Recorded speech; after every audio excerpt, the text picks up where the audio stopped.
place, Professor Ubier's house. Looks pretty creepy. I'd been away from Paris and hadn't seen Nico for nearly 6 months. I wanted to celebrate our reunion, but she had other plans. An appointment with an archaeologist. Something to do with a Mayan stone she came across while researching a story. The guy who answered the door didn't look much like an archaeologist to me. I had a bad feeling about this.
I glanced over the books, vaguely hoping to find a copy of How to Deal with Poisonous Spiders While Tied to a Chair.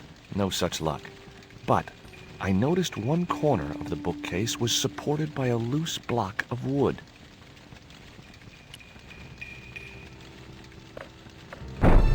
Maybe I'd been a little heavy-handed, but it was a question of survival. Of course, I was still tied to a chair in a burning house with no means of escape.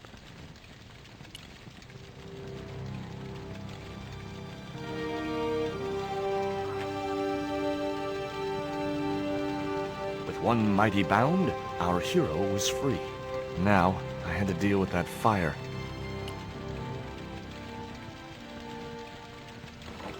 Inside, I found a bottle of tequila. Normally, I didn't drink strong spirits, but today was far from normal. Ew. Disgusting. Not only did the tequila burn like hell, I just managed to stop myself from swallowing the worm. There was something short, fleshy, and gross on the carpet. It was the worm from the bottle of tequila.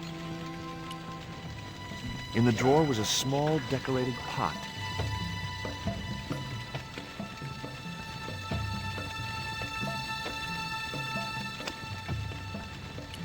The pot contained a key.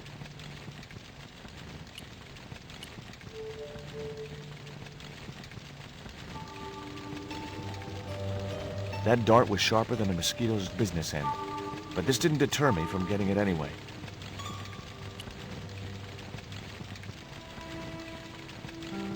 It was a stylish little canvas number containing a lipstick, a handwritten note, and a pair of nylon panties with a large love heart emblazoned across the front. It occurred to me that Nico's tastes must have really changed while I was away. Well, they could be useful.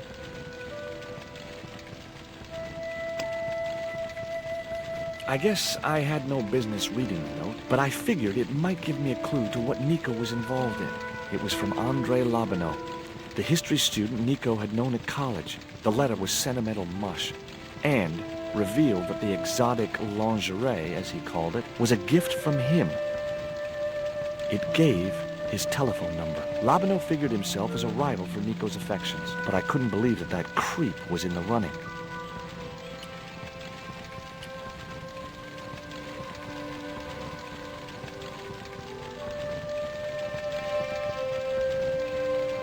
There was no pressure in the siphon. I guess it was out of gas.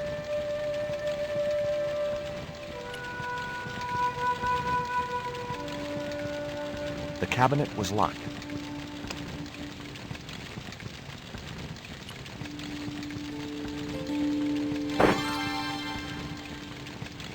As I released the lock, something blew the doors open.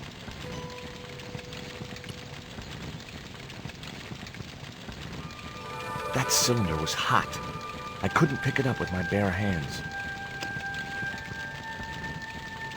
The panties I'd found in Nico's bag were just what I needed to wrap around the hot cylinder.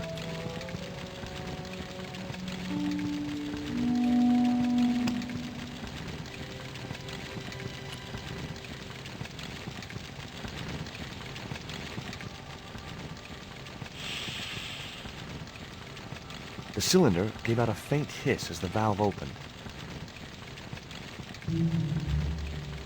Huh? Now I had one primed up and ready to use extinguisher.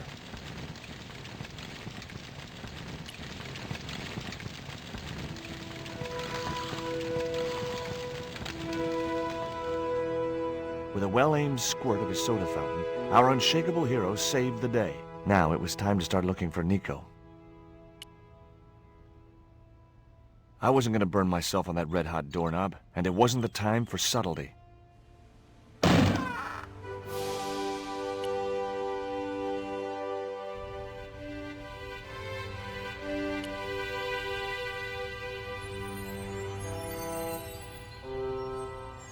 I'd found a piece of newspaper folded in two. It referred to a forthcoming eclipse of the sun. Unfortunately, it wouldn't be visible from Europe. The best place to view the eclipse would be Mexico.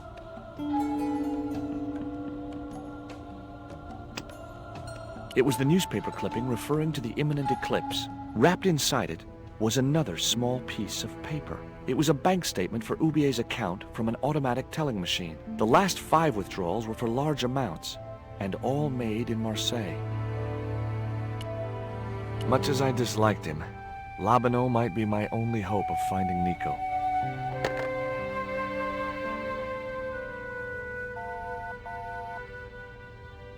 Hi, Andre? Who is this? It's George Stobart, Nico's boyfriend. Don't you mean ex-boyfriend? Look, I didn't call you just to pick a fight. I need to talk to you about Nico. Can't you accept she's just not interested in you? Listen, Andre, we need to talk. Nico's life depends on it. Okay. You remember the cafe at Montfaucon? Sure. Andre? You'd better show, you creep. I felt an irrational urge to wipe my ear.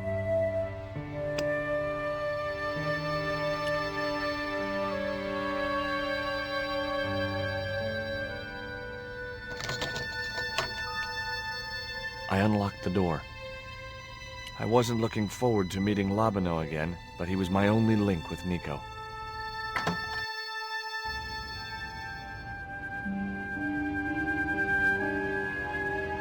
There was no sign of Labano when I got to the cafe. I decided to order a coffee and wait for him.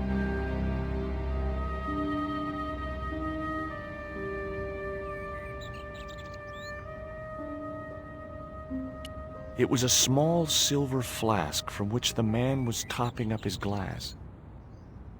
I couldn't snatch the man's flask while he was looking. Pardon me, but don't I know you? Huh? You were here the day I found the catacombs. I was? Ah, yes. I remember you. Yeah. Are you still in the police force? No, not anymore. I'm a man of leisure. And what brings you back to Paris? I'm waiting for an acquaintance. Bon. And you have found another. Will you share a bottle of wine with me? Hey, listen, I'd love to, but I need to keep a clear head. So my company isn't good enough for you.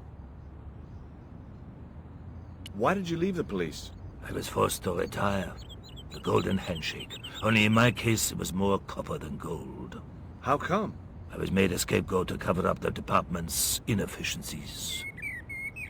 Have you ever heard of a Professor Oubier? No, monsieur. I don't recall the name. Well, apparently he's an expert on Mayan art and history. A little out of my field of experience, monsieur.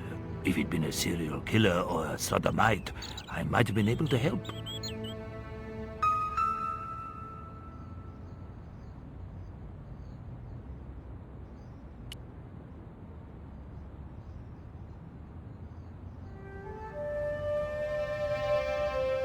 Oh, garçon. He ignored me. I'm sure it was deliberate.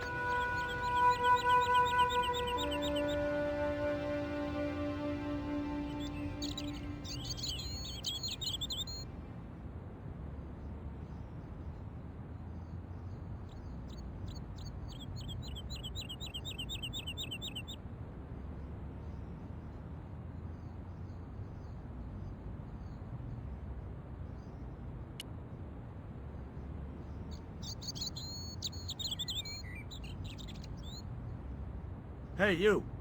Quoi? I'd like a cup of coffee if you don't mind. When I finish serving this gentleman.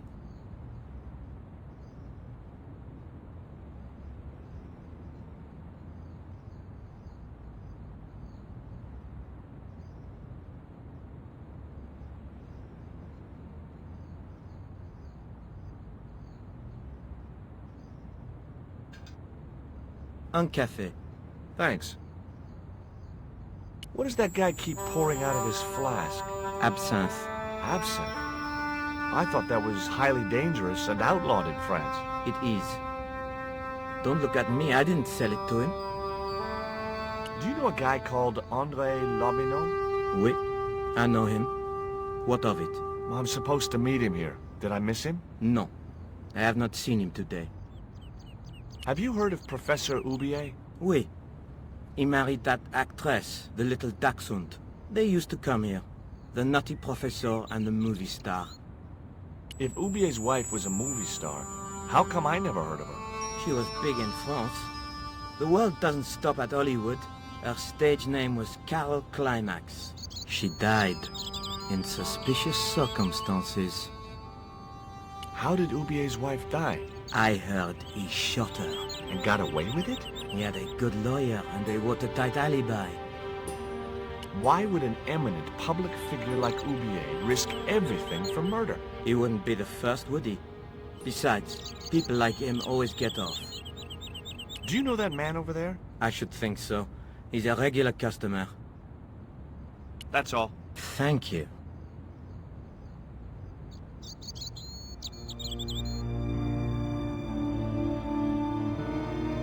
Well, well, this is a surprise, Georgie.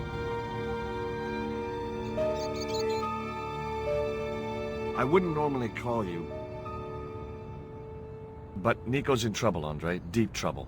You have to help me find her. What? What have you dragged her into this time? It was you that recommended Professor Oubier as an expert on Mayan art. Now his butler's kidnapped her. And he tried to kill me. Every time she gets involved with you, there is trouble. Walking out on her was the best thing you could do. My father was dying, damn it. I had no choice.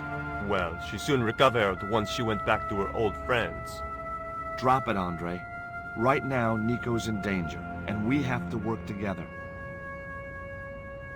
So, how can I help? Nico needed to speak to Oubier about a stone. Oh, you mean this stone?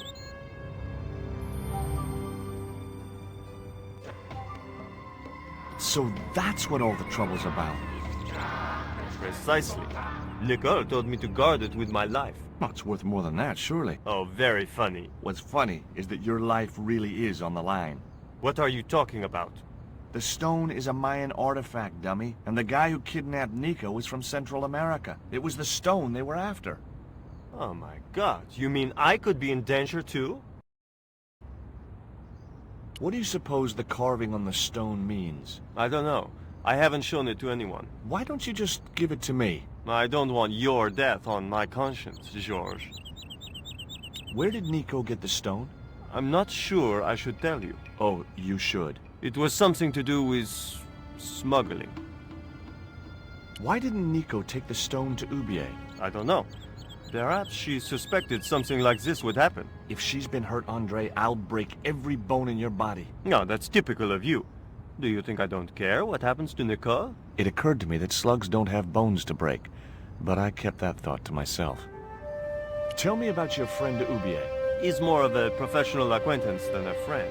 I see. So you don't really know him at all. No, I don't. Does Ubier employ a guy from Central America? Maybe. I don't know. What can you tell me about this pot? South or Central American, I'd say. I have a friend who'd be able to tell you more.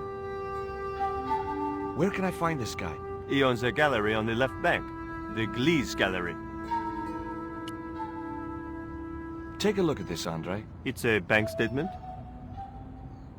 Yeah. Professor Ubier's account. 5 large cash withdrawals in the space of 3 days. All from an automatic teller in Marseille. Suspicious, isn't it? You're even more crazy than you were before. See you later. Goodbye, Georgie.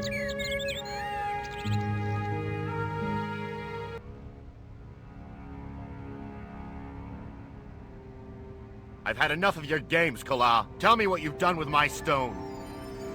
I thought your business was simply smuggling cocaine, Karzak. Why are you so interested in that stone? Either you tell me what I want to know, or Pablo here will make you talk. Okay. Well, I figured someone at the university would be able to help. So I had a word with one of my girlfriends, and she told me her boyfriend was a lecturer. I sent the stone to the Department of Ethnology. You know, I figured it was South American, so... You're not buying this, are you? That's enough! I don't have time to listen to your mindless prattle. We'll leave you to think it over. Come the morning, you'll be ready to talk.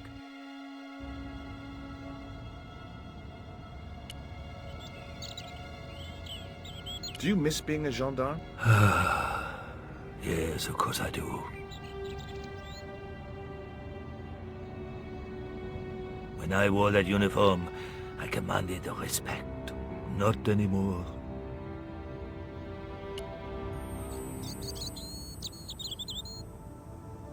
I grabbed the flask and was struck by a powerful smell of absinthe, a highly potent and illegal alcoholic drink.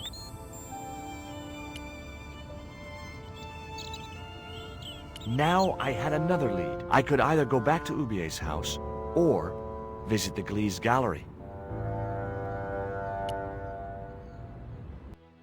The Glees Gallery had style and class, but very few customers.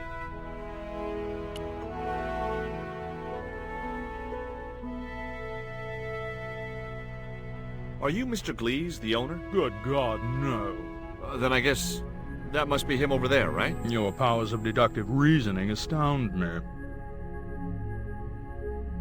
Have you heard of Professor Ubier? Yes, of course. I was at his house earlier. If you're going to drop names, you could at least name one worth dropping. I thought Ubier was a well-respected man. Why, his last book was nothing but pseudo-intellectual claptrap. The demented ramblings of a drug-dependent has-been. What's that you're drinking? I'm not sure, but I have a suspicion it might be urine. Glees can't expect a favorable criticism of his gallery when he serves this muck. Would you give me your opinion on this pot, sir?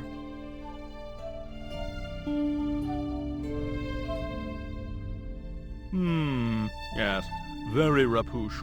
Rapouche? Hideous. What the hell do you think you're doing?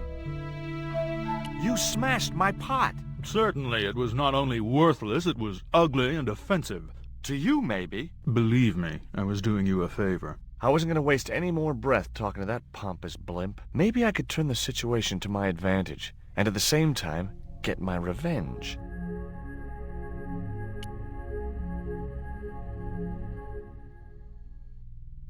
I'd like to ask you a few questions, if you don't mind. Certainly, sir. I'd be most happy to oblige.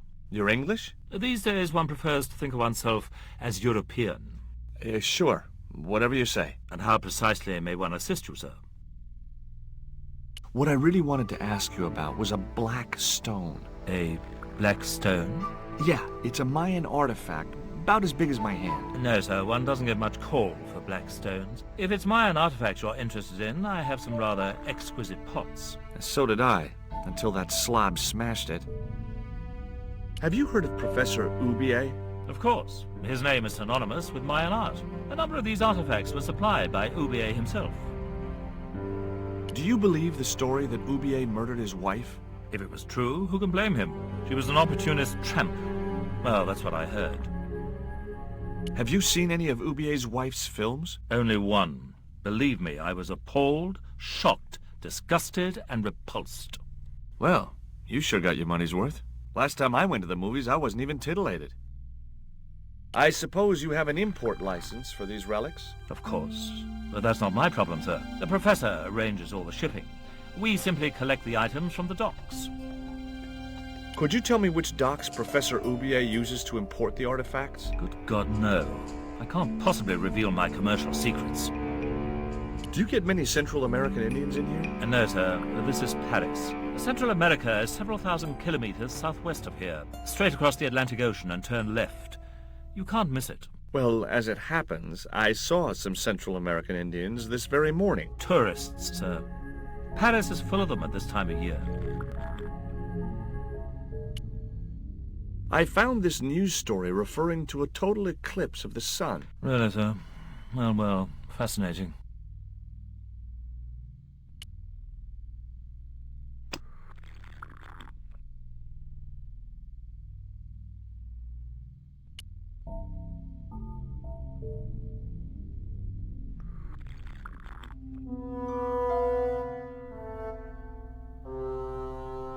I splashed a little absinthe into the glass and hoped he wouldn't notice the change of color.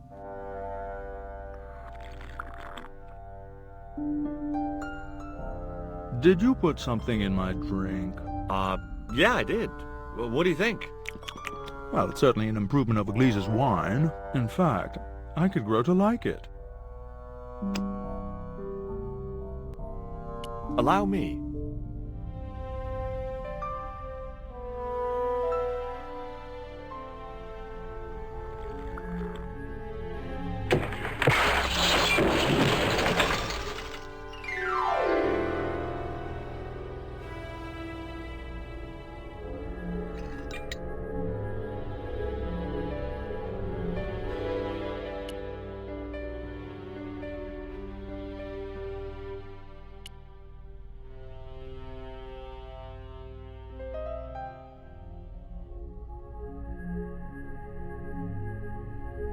There was nothing in the case but styrofoam packing, but pasted on the side was the remains of a label. It was a label bearing a company name and logo.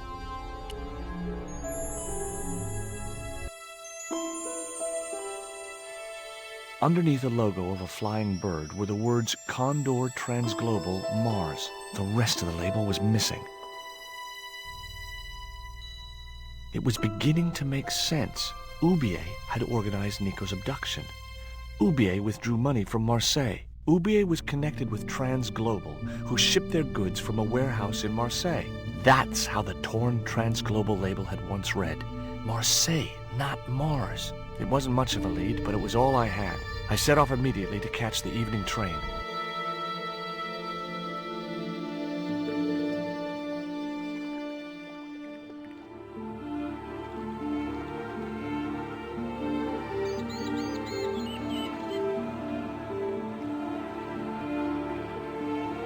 It was almost dawn when I arrived in Marseille. I traced Condor Transglobal to a desolate dockside.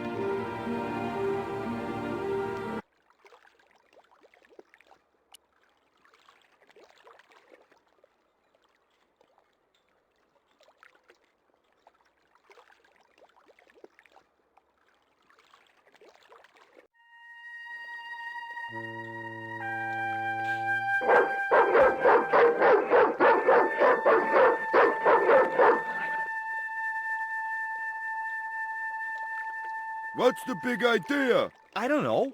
The dog went berserk for no apparent reason. He's trained to do that. The idea is to deter any would-be intruder. Oh, I get it. Okay, I'm sorry. That's okay. Just remember, he's a trained attack dog. A killer.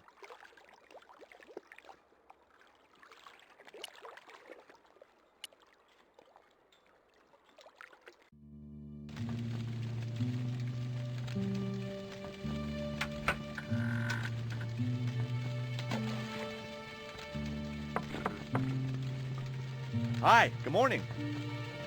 Do you know what time it is? No, I don't wear a watch. As my dad used to say, I'm not into time, man. Well, you're too early. Ever heard of Condor Transglobal? Sure. They have a warehouse here. Well, could I take a look? Not until after the holidays. Come back in a month. I gotta go now, but I'll be back. Can't wait.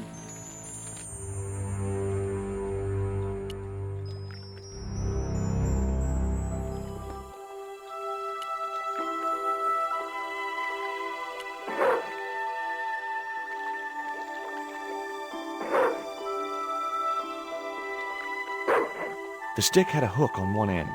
I figured it was a boat hook for hooking boats.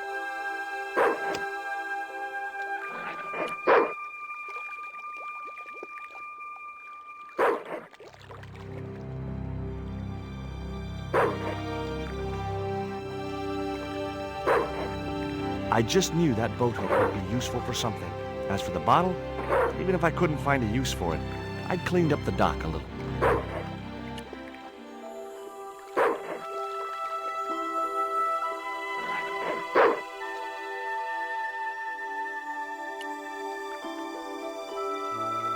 Ouch! That's hot. The bottle was half filled with water. Maybe it would cool the cone down enough to touch it.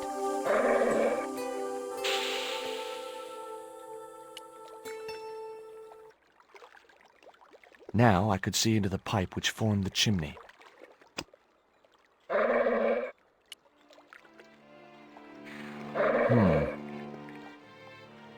The bottle had blocked the chimney, and the hut was filling up with smoke.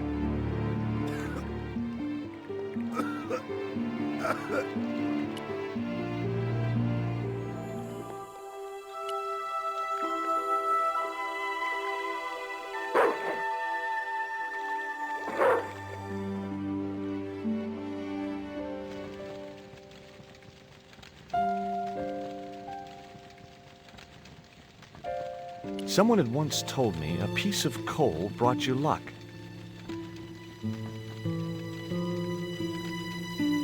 Who was I to argue with irrational superstition?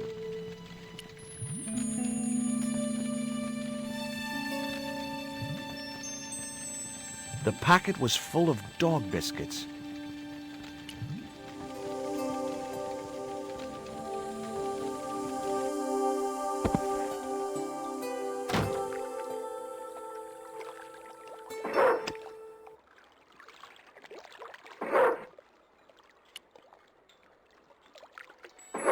Here, boy, have a nice crunchy biscuit.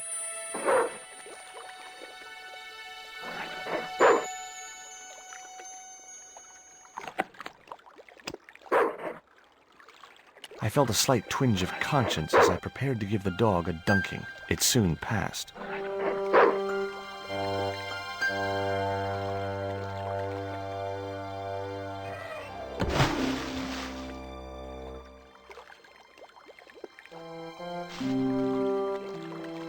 As I'd expected, the dog could swim like a dog.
din must have drowned out the sound of my knocking.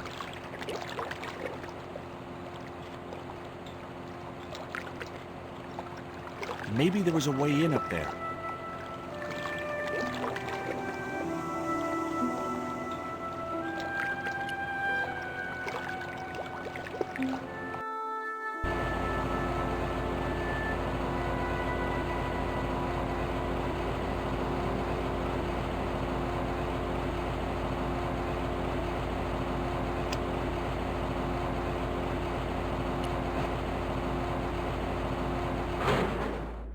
That did the trick. The fan clunked and shorted out as its blades were mashed by the boat hook. Hey, you make any more noise, I break your arms. That bully needed to be taught a lesson. Garzak's already mad because we didn't get the stone. You give me any trouble, I'll tell him it was all your fault. Karzak? That must be his boss.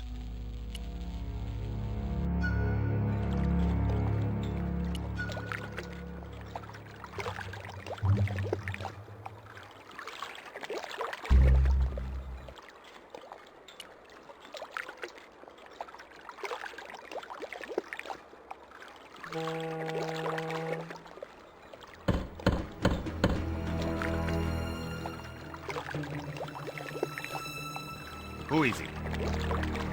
Is this Condor Transglobal? Nobody here. Go away. I'll give you 5 seconds to let me in or I'll bust down the door. Okay. I'm coming. He didn't sound too happy.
The only interesting thing I found was a small brass key.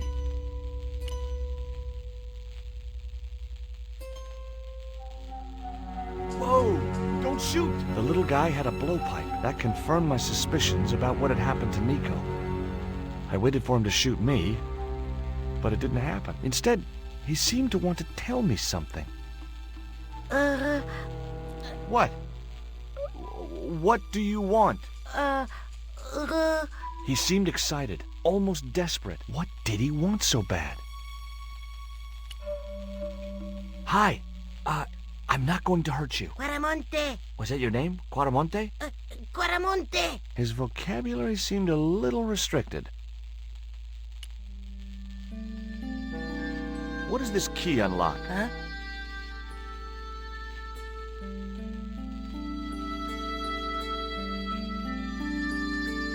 Hey, you're manacled. Who did this? That big thug? I'm gonna set you free, okay?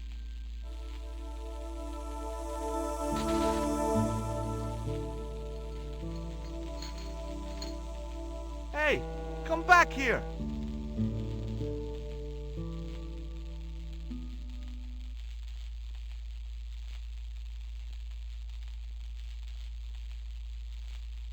The little guy had gone to ground amongst the stack of crates.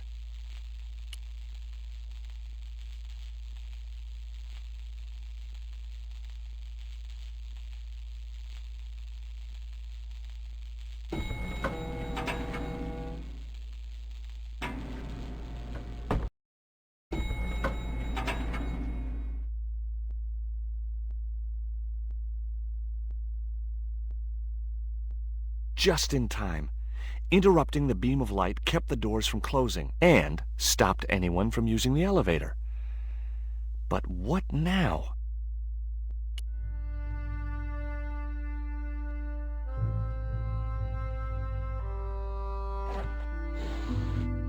There.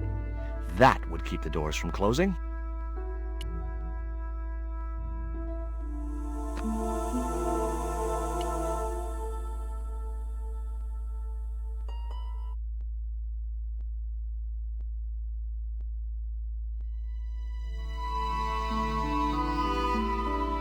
There was an arc-shaped scratch on the floor, as if a door had been opened in the nearby wall. My fingers traced the outline of a secret door in the wall. Then I found a small round stud, which was set flush to the surrounding wooden paneling. Just as I'd hoped, a secret room. Nico!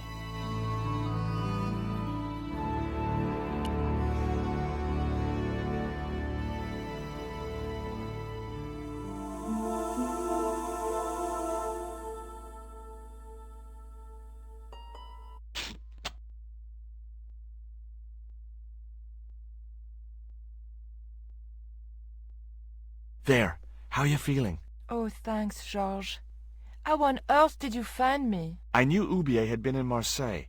But never mind about me. How about you tell me exactly what's going on, starting with that Mayan stone? I picked it up from one of Carzak's men in Paris. I was expecting a consignment of narcotics. Drugs? Yes. The proof I needed to expose Carzak's smuggling operation. I'd set it up to act as his courier, and once I had the proof, I planned to go straight to Inspector Mou. But instead of the dope I'd expected, they sent me that stone instead. And to find out more, I called Professor Oubier, who invited me to his mansion. At least, I thought it was Oubier. I don't get it. If Carzak's business is drugs, why is he so desperate to get his hands on that stone? Maybe it has some significance to the local people in Central America. It could be Carzak's means of getting them to work for him. Anyway, we've got to get out of here. Nico, wait!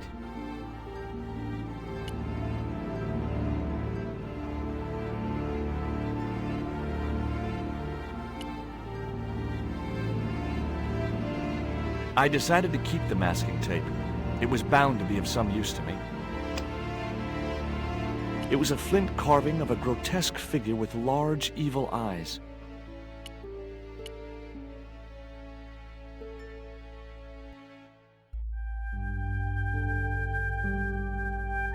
We can't use the elevator. If that thug Pablo's recovered, he'll be waiting for us. We've got to do something. Where does that door lead to? I'm not sure. A sturdy beam was jammed across the doors. These doors were not going to open.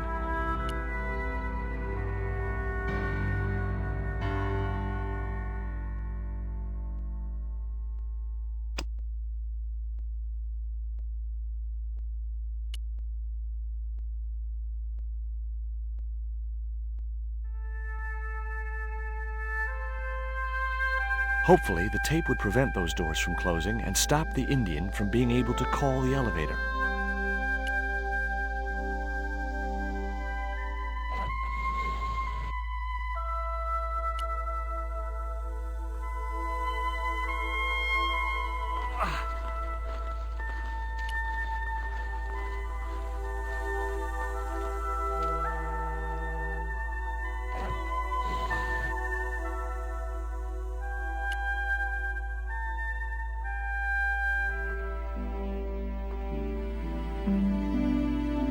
The pallet rose about 6 inches off the floor, and I said a silent prayer to whoever had discovered the power of hydraulics. What on earth are you doing? Trying to raise the statue so I can hook it to that pulley. Is that really going to help us? I like to keep myself occupied in times of stress.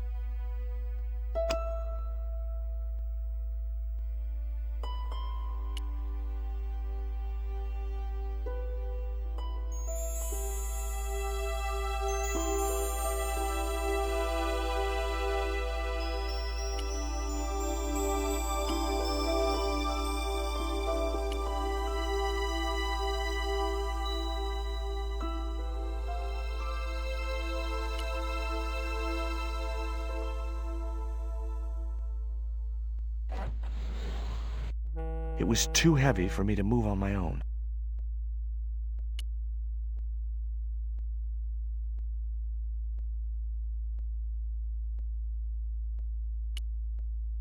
Have you any idea who this little statue is supposed to be? I'm not very well acquainted with Mayan deities, George. But whatever his name, he sure is ugly. Could you give me a hand to push this statue? What for? This, my dear, is our passport to freedom. If you say so, dear.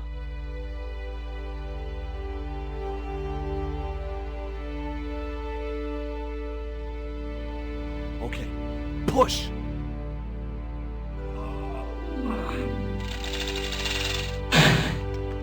Great teamwork. Nice to be working with you again, Mr. Stobart.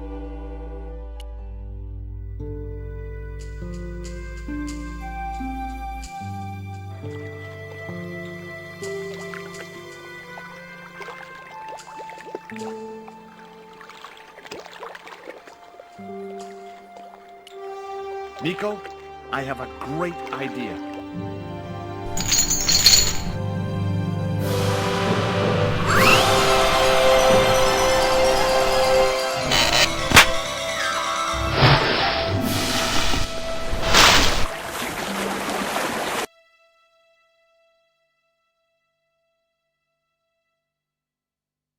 George, where have you been? Never mind that.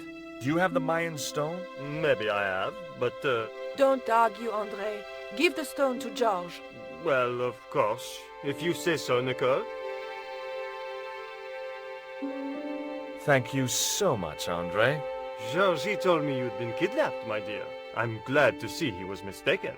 Oh, but it was true. If it hadn't been for George, I wouldn't be here now. It's not finished yet. Karzak's thugs will be back for that stone, you can bet. That little guy kept saying Coramonte. Perhaps the name is significant. Coramonte is in Central America. That's where Ubier gets his artifacts. That's all we needed to know. Come on, George.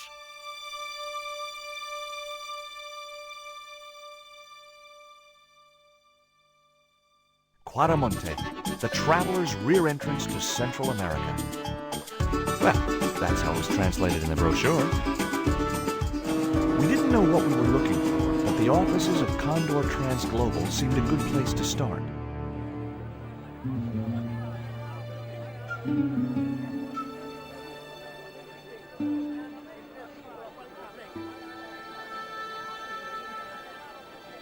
Hey, it's market day.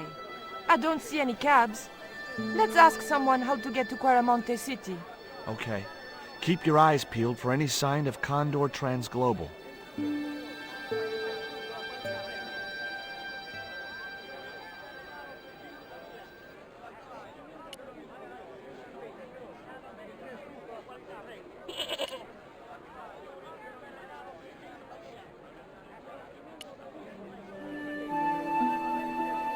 George Stobart, well, of all the... Mrs. Henderson.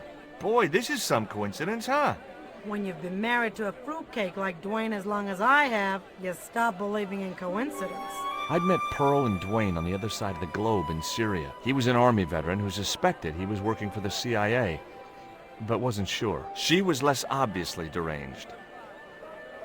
Is Dwayne here with you, Mrs. Henderson? Why, sure, I couldn't leave him home alone. Since Dwayne came back from the war, we couldn't bear to be apart. So, where is he now? We ain't speaking. Why aren't you speaking to Dwayne? Because he's an old spoil sport sourpuss.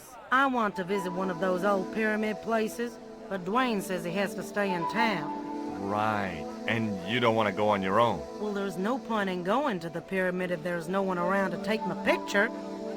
Is Dwayne still working for the CIA? If he is, he doesn't know it. He's what they call a snoozer. Don't you mean a sleeper? No, this is different. He used to think he worked for them, but the psychotherapy cured him of that. What he doesn't realize is that now he really does work for them. At least that's the way I understood it. What brings you to Coramonte, Pearl? What takes me just about anywheres. The market. You drove 2,000 miles to go shopping? Shopping is my role in the economy of the Great Design, George.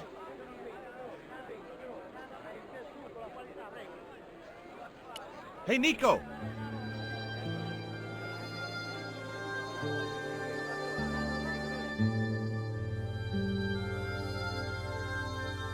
I have done just as I have been instructed, Professor. With the mine closed down, there'll be no one around to observe your excavations. Ah, I have visitors. Just remember what I told you, General. There's really no need to make a martyr out of that man.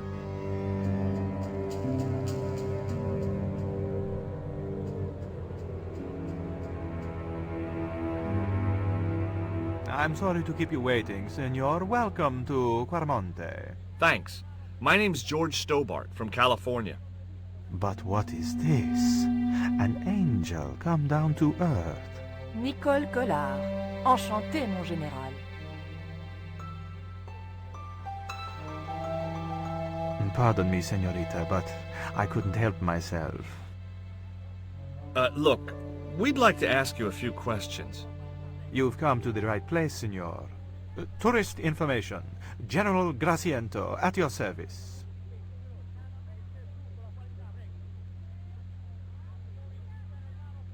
This is the tourist office?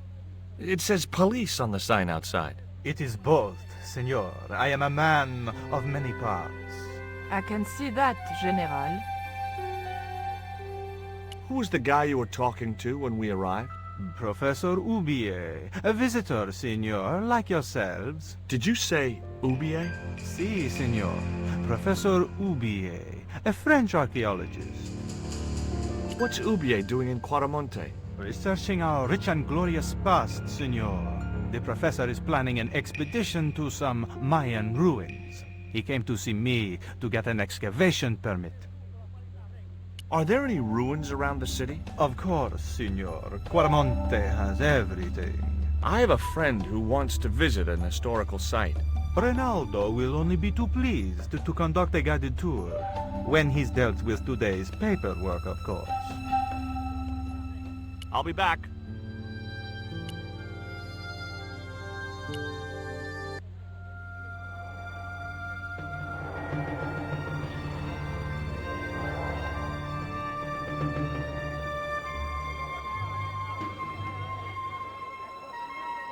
You came on a little strong with the General. I was merely flattering his ego, George. Every man has his Achilles heel. Maybe, but that guy's weakness isn't in his foot.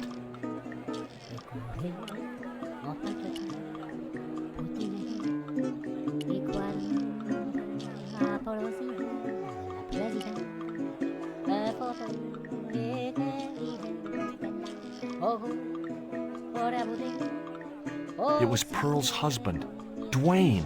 Hey, Mr. Anderson. Good to see you again. Do I know you, son? George Stobart, remember? In Syria? I sold you a statue. I remember that. Pearl was mighty vexed when the paint came off. Look, I'm sorry. I'll give you back the $50. No, you suckered me fair and square. This here is Bertrand. Bertrand Oubier? So, we finally caught up with you. What the devil are you talking about? Don't give me that crap, Oubier. Now hold fire, George. Suppose you tell us what the hell's going on. This man lured Nico to his house in Paris in order to abduct her. Nonsense. I've been in Quarmonte for the last 7 months. And I can vouch for that. George, I think you owe Bertrand an apology. Okay, Oubier, I'm sorry.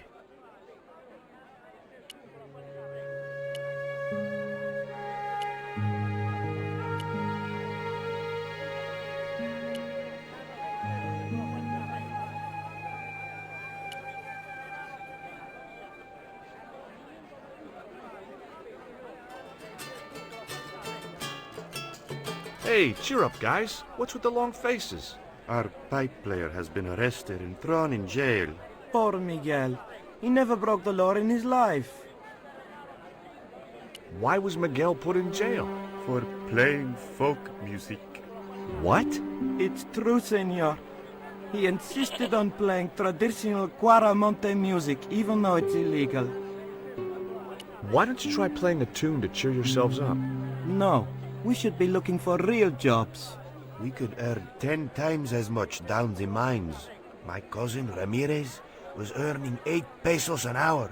Before he lost his legs in the accident. Tell me about the accident at the mine. There was an explosion at Teoculcan. 30 miners were buried alive. They got some of them out, though.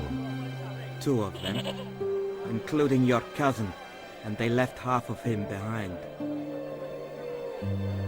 Tell me about the general. You know, the guy in charge around here. We don't want to talk about him, senor. How come?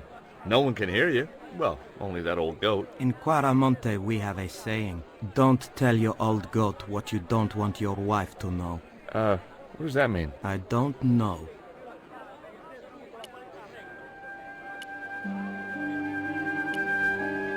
Hey, Nico!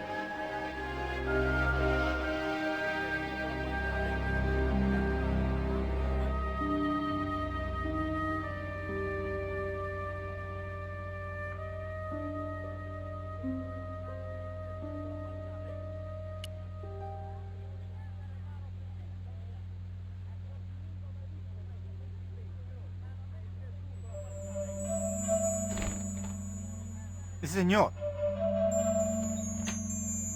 Leave the child alone.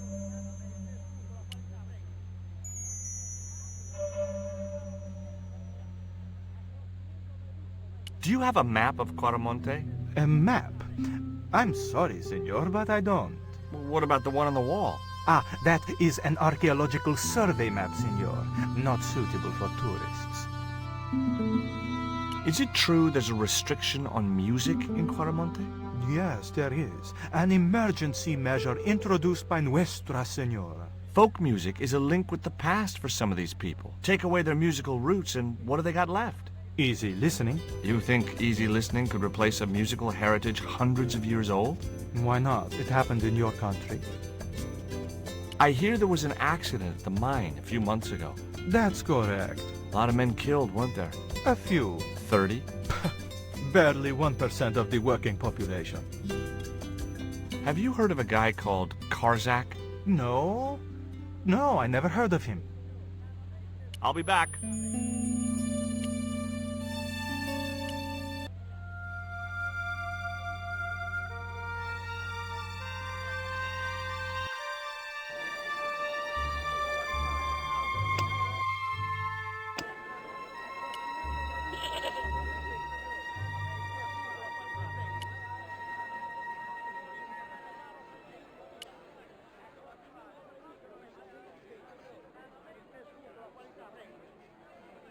Are you still working for... you know who? You know I can't talk about my work, George. That's between me and Uncle Sam. Do you think the general was involved with Condor? Hell no. And if he's a general, I'm a Buddhist. No, that fella's just a mouthpiece for the real power in Quaramonte. So the general is nothing but a puppet? He's like Pinocchio before he met the Blue Rinse Fairy. Strictly strings and wood. Who's pulling the strings? His mother.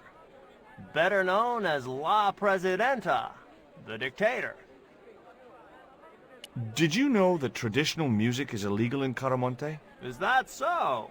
Seems reasonable to me. No, really.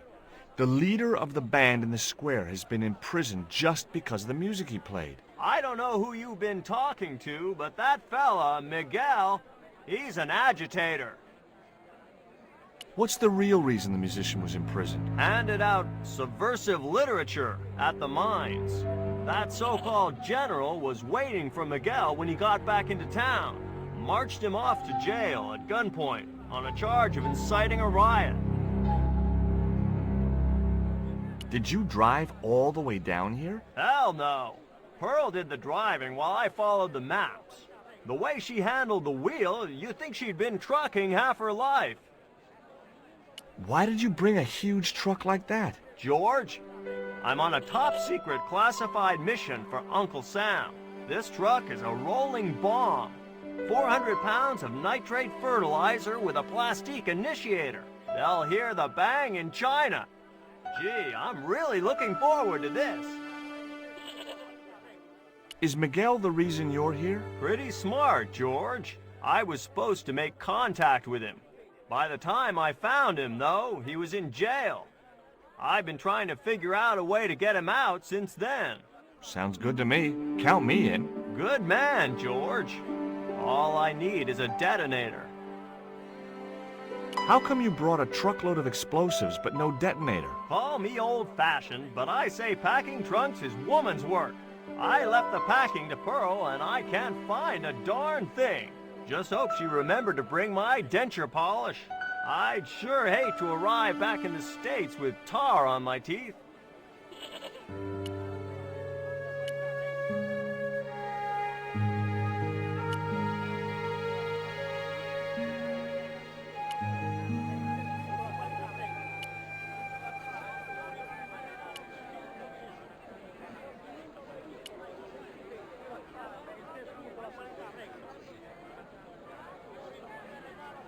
Hey, Nico!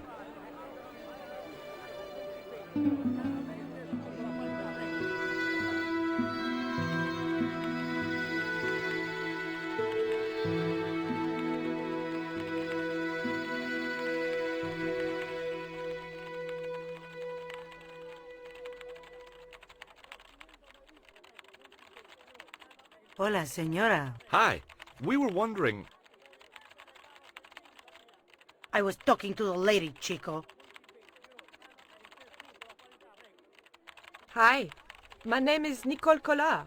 Concha Garcia. How can I help you, sister? The corporation I represent is considering a major investment in Quaramonte. Your advice, as the head of an obviously successful concern, is precisely what I'm after. My assistant, Mr. Stobart, has a few questions he'd like to ask you.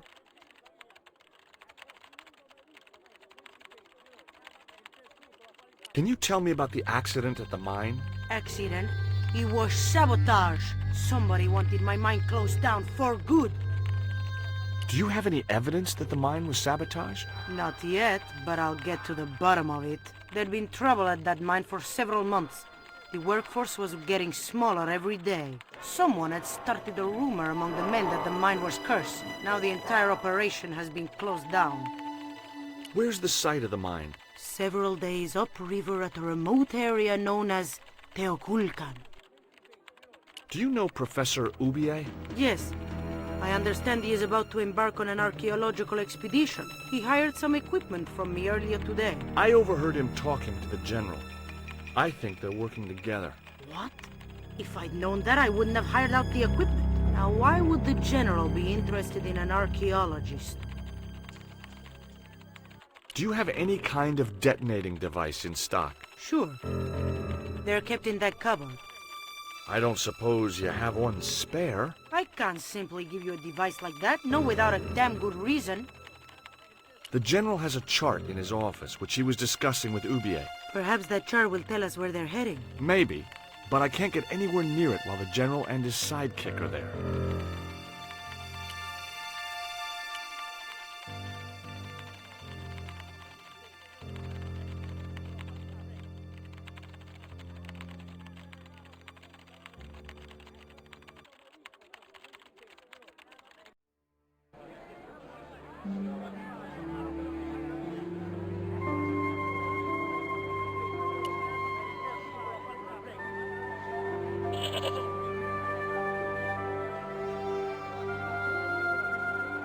Did you notice that chart on the police station wall? Yes, it looked like a map to me, but I couldn't make out the details. Whatever it was, the general didn't want us to see it. Could you distract the general while I took a look at that chart? You're kidding. Did you see the way he was leering at me? Yeah, you'd make a great snake charmer. Come on, 5 minutes is all I need. Well, maybe. But it's your harebrained scheme. You do the talking.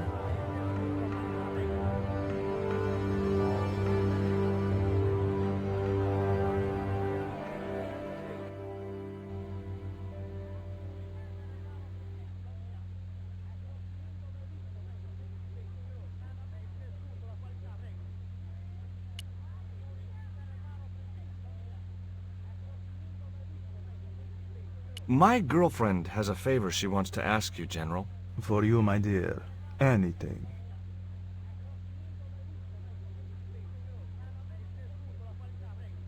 I've changed my mind.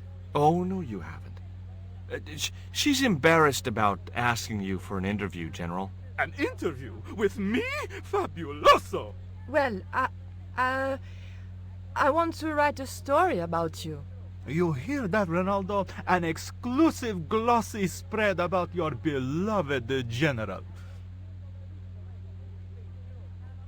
Si, Signor General. Look after things here. I'm going back to my apartment and I don't want to be disturbed. I'll get you for this, George Stobart. Don't worry. If you're gone for more than a couple of hours, I'll come and get you. A couple of hours?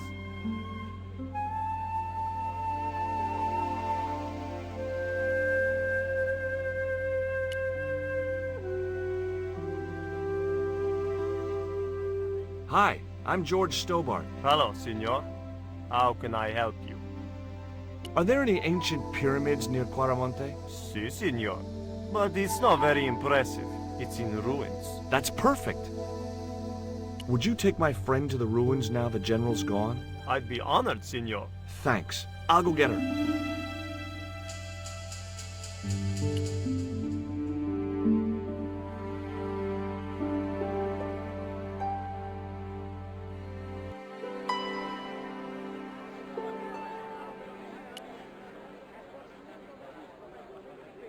I've made the arrangements for your visit to the temple, Pearl. Oh, that's just great, George. Why don't you come too, honey? I'd love to, but right now I have to save the world.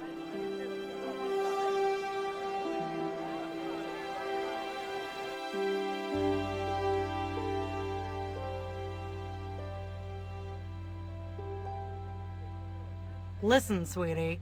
I'm looking for an official guide to take me to the old pyramid. For a lovely lady, I would go to the ends of the earth. For you, I will go as far as the pyramid and back. But what about your husband? What he doesn't know won't hurt him. Let's go, Beanpole.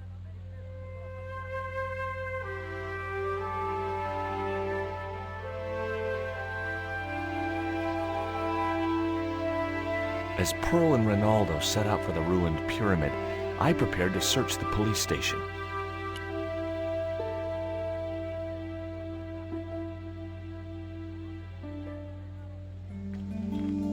It looked like a geological survey map showing the land to the southeast of Quaramonte City. About 60 miles inland and upstream was an area marked Teoculcan.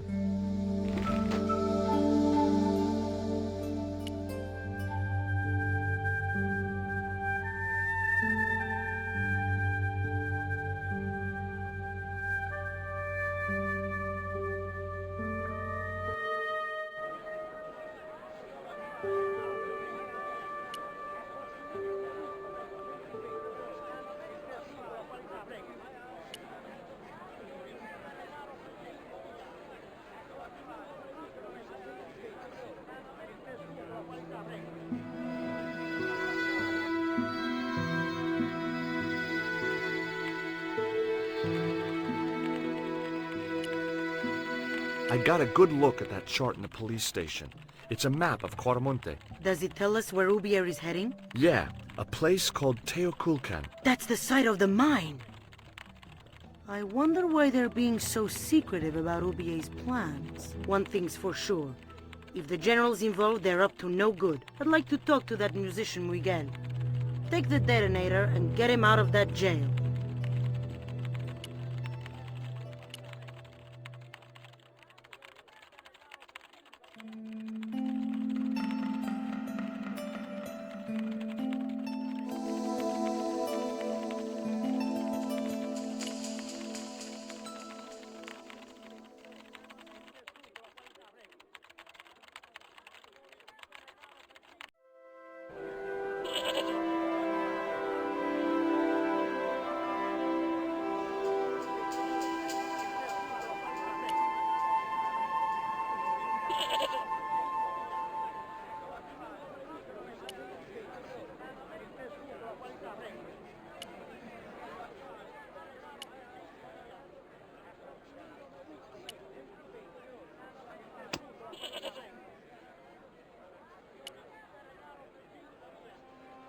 Here is the detonator, Dwayne.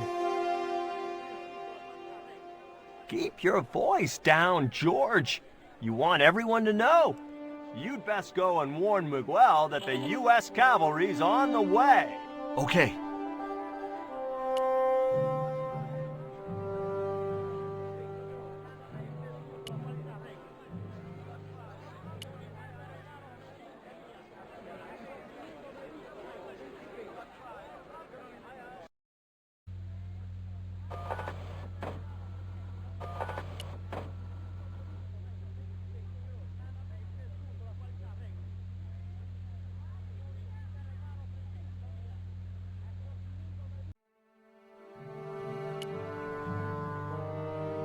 Hey, Miguel, What is it?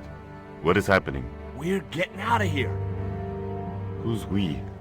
They've sent the Delta Force? Nope, The Impossible Missions Force? don't make me sick. Much better. Who then? A retired greetings card salesman from Ohio. I'm doomed.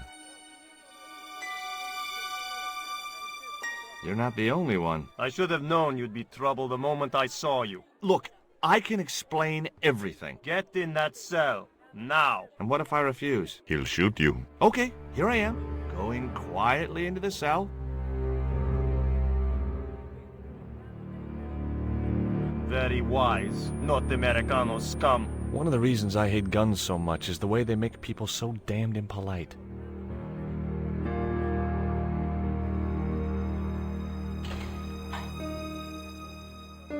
I hope you're enjoying your vacation, Senor Stobart. Go polish your weapon, Ronaldo.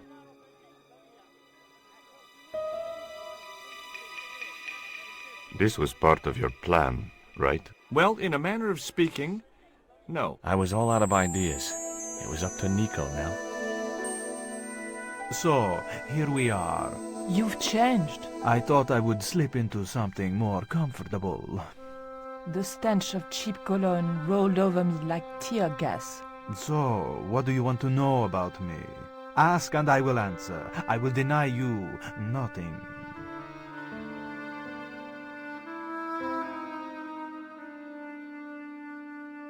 I am a very giving person. How nice for your friends. Your eyes are glittering like stars. His damn cologne was making my eyes water.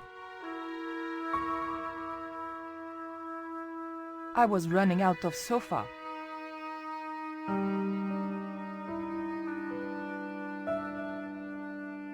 As spirited as you are beautiful, I admire that. As long as he admired it from afar. A lava lamp, hip in a retro way. I had no doubt the general thought it was hip, full stop. A tiger skin lay on the floor. It was a portrait of some thug in a uniform. A stuffed swordfish. Cutting-edge technology, in 1978 at any rate. Is that a lava lamp? Sure, it's more impressive in the dark. I'll close the blinds. No, don't do that. Not on such a beautiful day.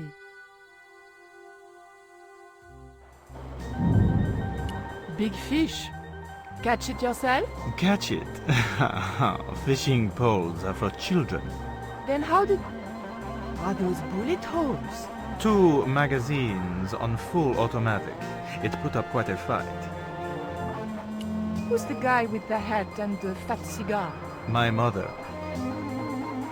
That tiger skin.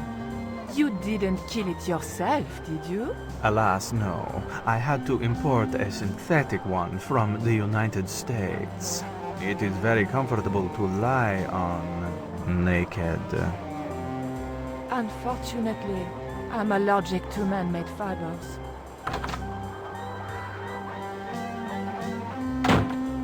Mom! What is going on here? Nothing, Mom. I was... I'm in uniform. And when I'm in uniform, it's... Madame la Presidente, sorry, Madame la Presidente. Now, what is going on here? Nothing, Madame la Presidente. I was just showing my friend Nico some of the cool stuff I've got. Hi. Good afternoon, señorita. And just what are your intentions toward my son? Intentions? We were just talking. Oh, nice. She has good bone structure, Raoul. Has she any brains? She's a reporter. Is she? And what sort of questions has she been asking? I'm a freelance photojournalist. I do lifestyle features. For what sort of magazines? It looked safest to play dumb, with good bone structure. Haya, Lifestyle of the Super Rich and Vainglorious, Envy Magazine, Excellent! Raoul, you've chosen well for a change. It was pretty obvious who pulled the strings around here. I hope George was making good use of the time I was buying him. And then it goes, Pa pa pa pa pa pa pa pa pa pa. And when you were in this band of yours, you used to play that song for 2 hours? yeah, we were really famous at our college. Still, ours wasn't as good as the original version. I have never heard that song before, yet I have no doubt that this must be true. Hey! Psst! Hey, George! Dwayne Henderson. Boy, am I ever glad to see you. Get to the American consul and tell him I've been imprisoned without charge. Get real, George. He was the previous occupant of that cell you're in. We're gonna have to use good old American know-how to get you out of there. Uh-oh. That, and this truck full of explosives I've got here. Dwayne, listen to me. You'll kill all of us. You're such a naysayer, George. It'll go like clockwork. Negative to negative, it's positive to you gotta get the bare copper wire here. Let me just, damn. Alright, I'll just hook that up. All right, there we go. Okay, just a minute. I've got to get to a safe distance. Quick, Miguel, hit the mattress. You have strange customs up north. Here we go! Too late. Are we dead yet? Horse shit. What happened to the explosives? There ain't no explosives. My dumbass supplier must have given me organic fertilizer instead of chemical. All I got here is 400 pounds of lightly fried horse apples. That's a lovely image, Dwayne. Never mind, I'll think of something. I can't believe that punk jailed me for no reason at all. So? It happens. But I'm a U.S. citizen. See? That's true. They dare not execute you. Yeah? Well, that's something. They'll have to arrange an accident for you instead. Why is that noose hanging from the bars? Ronaldo strung it up, for me to hang myself. Don't cry for me, Senor Stubbard. When I am dead, the goddess will take my soul to rest in paradise. Listen to me, Miguel. You give me that rope, and I'll get us out of here. Is there somewhere you can hide from the General? Of course. My friends have a boat ready to take me upriver. But how are you going to break out of here with just a short piece of rope? I'm not sure, but I'll think of something.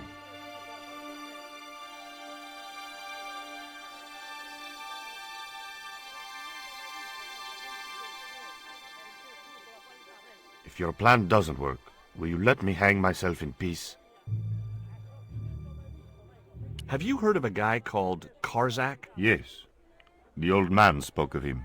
The foreigner? Professor Oubier? That's right. This man Karzak is Oubier's boss.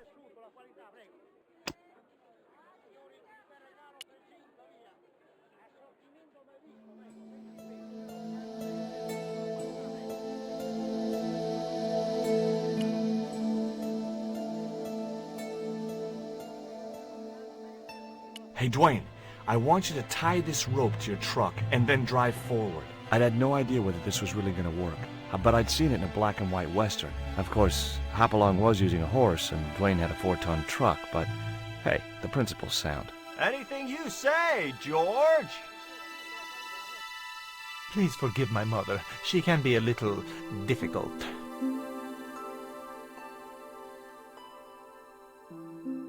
Oh, my feet, Raoul! Propose, you idiot!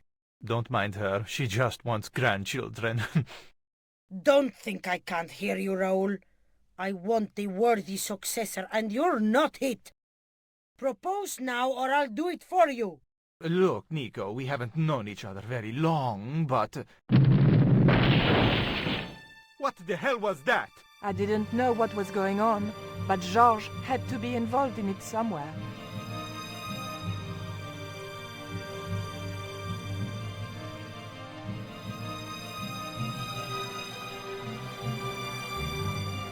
I ain't gonna say a thing, 'cause that sweet sound of falling masonry says it all. Quick, senor. The river. Huh? Wait! What about Nico? Georges, what have you done? You only had to sneak a look at the chart, and it's turned into World War III. No time to explain. Come on!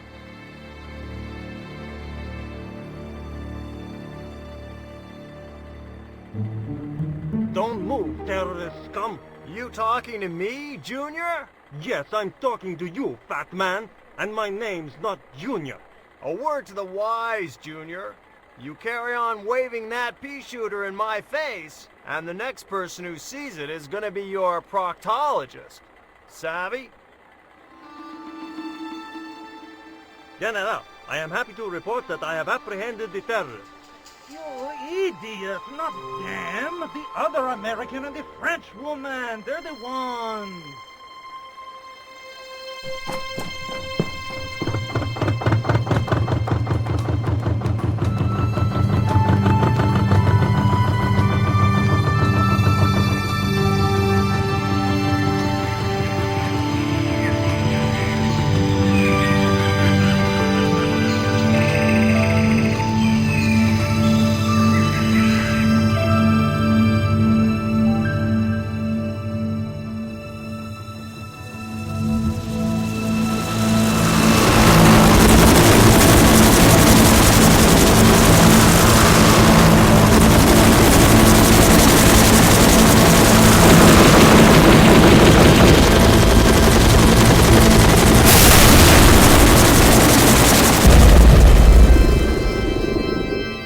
When I recovered consciousness, I was alone, washed up on the riverbank. My head was aching fiercely, and my mouth tasted like a swamp. But I followed the sound and discovered a treehouse in a nearby clearing. That vine rope could be useful.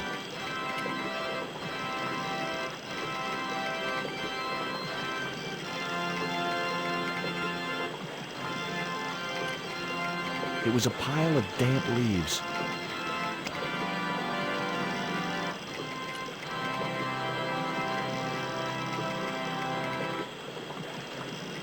I placed the bank statement over the damp leaves.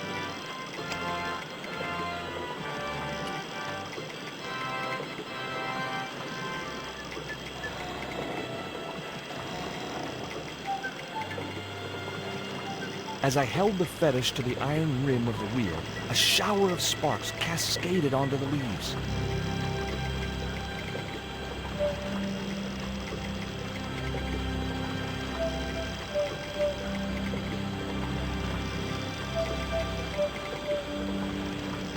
Quick, man! Put out that fire! I've got a sick woman up here. Sorry, Father, but I needed to attract your attention.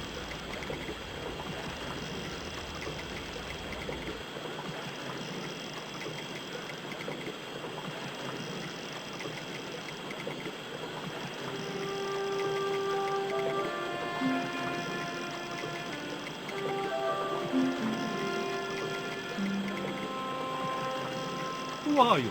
And what do you want? My name is Stobart, George Stobart. I'm Father Hubert. I don't suppose you speak French. Huh? Why do you want to know that? I found a young woman with a fever by the river this morning. The poor girl is close to death, and there's nothing I can do for her but pray. I don't understand her, but I think she's speaking French. Hang on. That must be Nico.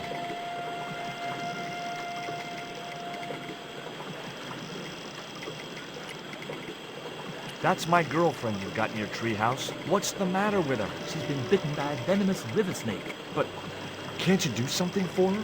There's a cure, isn't there? I ran out of penicillin and morphine years ago, but the local people speak of a root which they believe will counteract the poison. Where can I find this route? I don't know. But maybe the shaman at the village can tell us. Will you show me the way to the village? Me? Oh, but I can't. Can't? Nico's life depends on it. You're right. Of course I should, despite my own guilt and shame. But I can't go as a representative of God with a creased collar.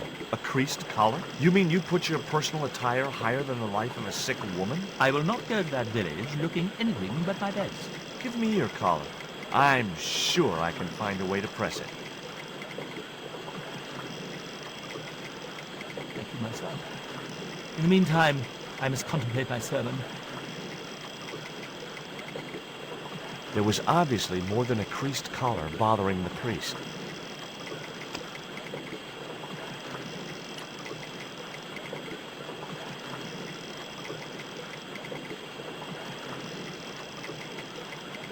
The vine provided a drive belt to connect the two stones.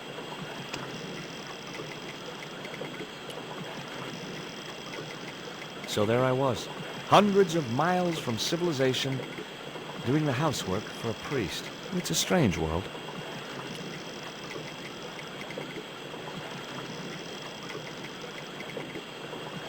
It was heavy. I guess that was intentional.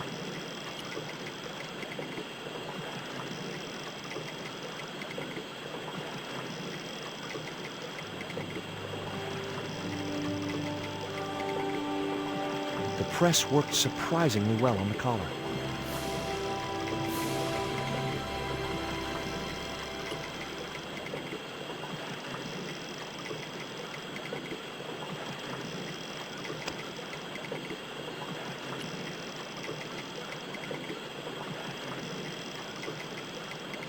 Here's your collar, Father.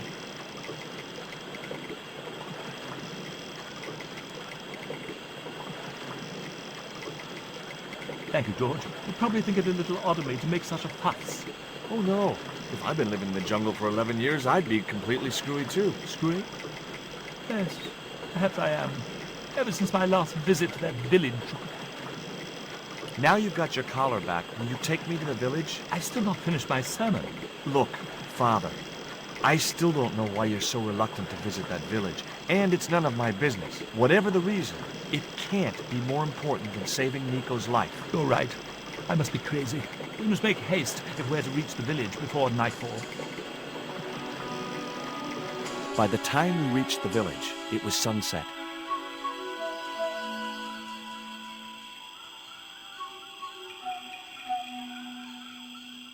Hello, boys. Glad to see you're still wearing the underpants, what? They're the best Christmas present we ever had, Father. Mine are too tight. Well, we all have our cross to bear. This is George. He has a request to make. I'm afraid I can't stay. Good luck, George.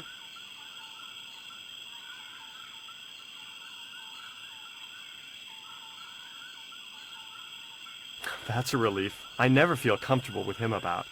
Me neither. These damn pants keep riding right up my butt. So, what do you want? My girlfriend has been bitten by a snake. So, everyone in my family has been bitten by snakes. I was bitten by a dormouse once. She's real sick. I hoped your wise man might have medicine. Wise man?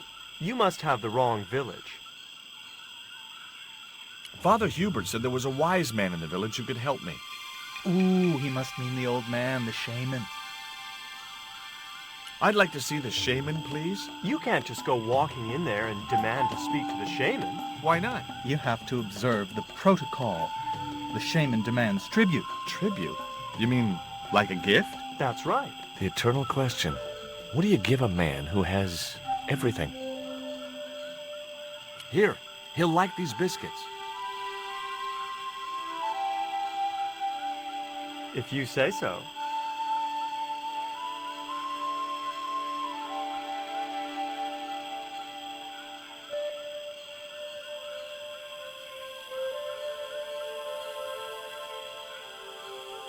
He liked the biscuits, especially the black ones. He wants to know if you've any more.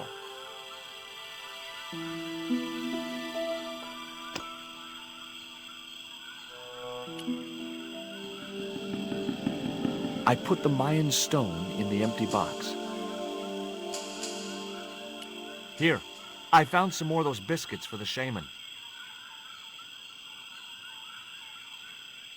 I'll give them to him.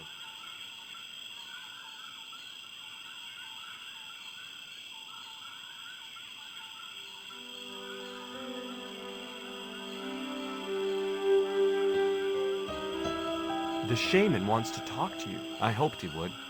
Well, it's been nice to talk to you guys.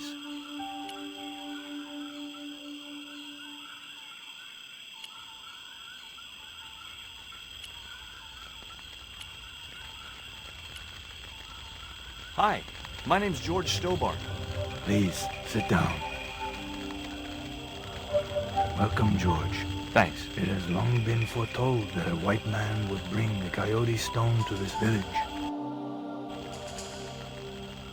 My girlfriend's been bitten by a snake. And you want me to heal her? That's the idea.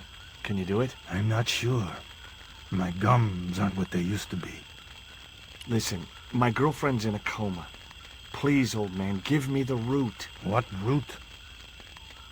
Father Hubert told me of a root which could cure the bite of the river snake. There's nothing sacred with these people.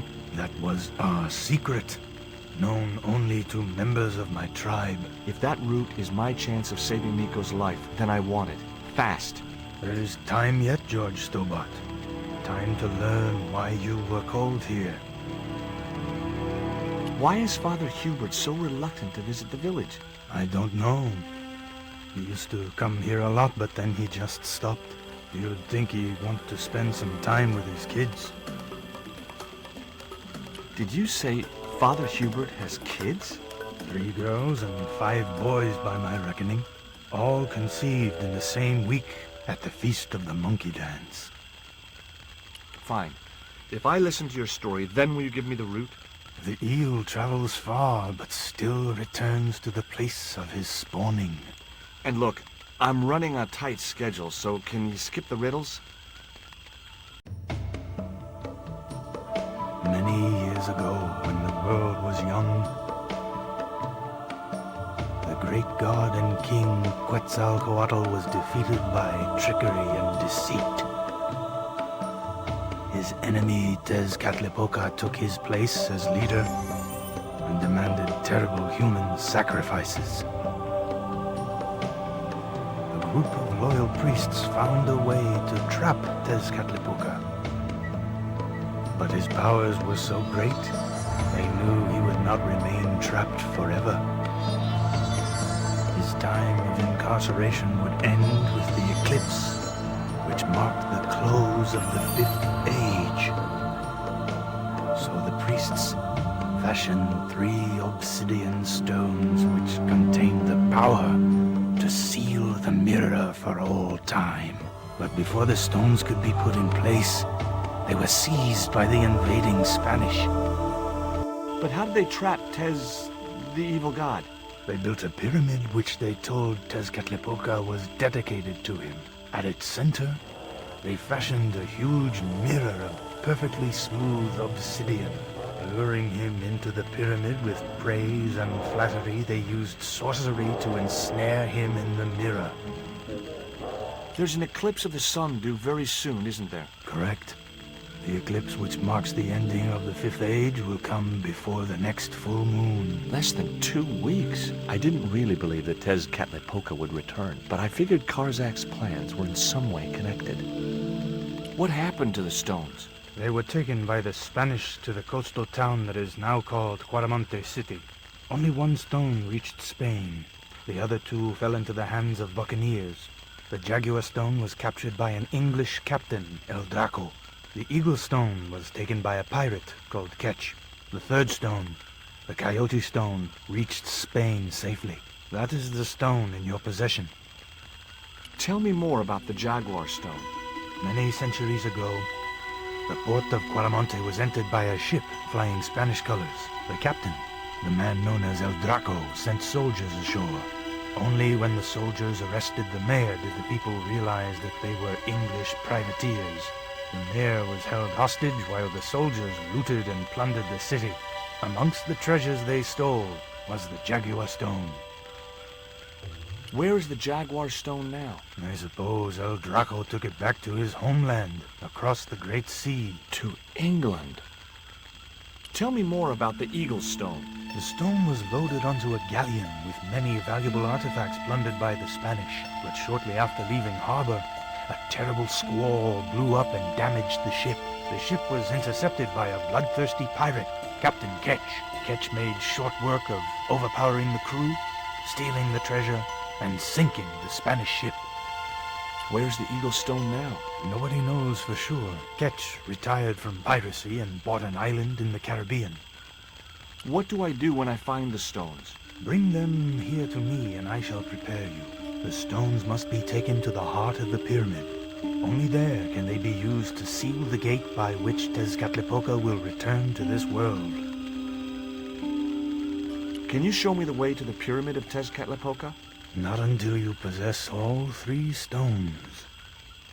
Suppose I was to believe there was anything in your story, other than the rambling delusions of a seriously wacky old man. Suppose I was to swallow it, hook, line, and kitchen sink. What then? Then you would see that the fate of the human race rests upon your shoulders. Do I get anything to help me combat Tezcatlipoca? Like what? Well, a magical weapon? Get real, George. Now do I get the root? Here, take it. Make haste if you wish to save the girl's life. The hummingbird sings to me of death to come. Now you're talking in riddles again. Listen, is it okay if I crash here? I've got no chance of finding my way through the jungle in the dark. You're welcome, but you probably won't get much sleep. Tonight's the night of the monkey dance.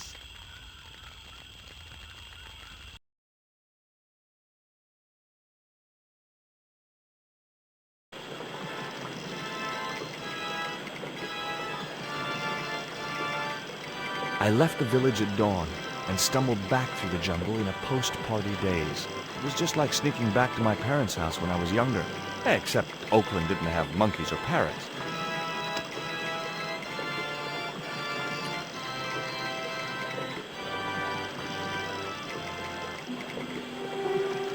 The cone was ideal as a makeshift container.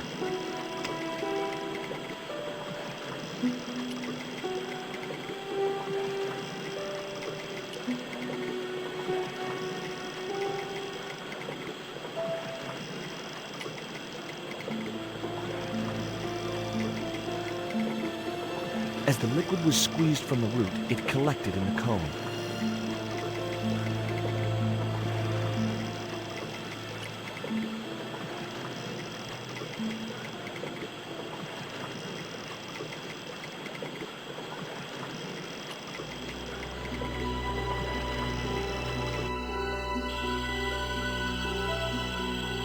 Look, Hubert, the antidote. Well, what are you waiting for? Give it to the girl, quickly.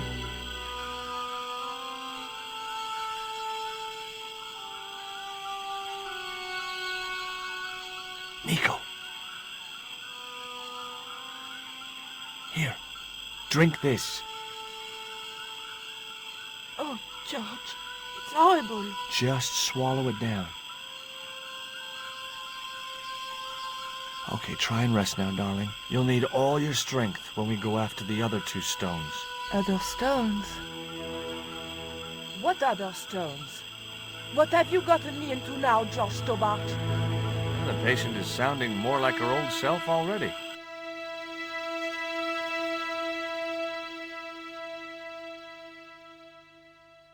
Nico recovered quickly from her fever.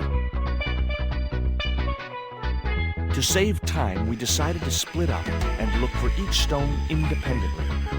I traced the pirate Ketch to a remote island in the Caribbean. With the fortune he'd amassed from piracy, he'd retired to a place that was later called Ketch's Landing.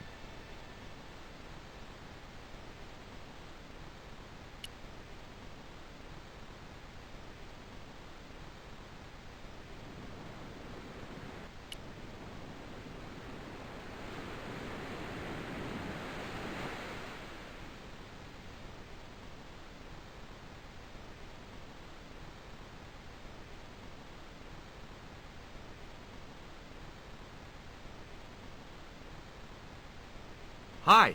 Is this Ketch's Landing? Yeah, that's right. My name's George Stobart.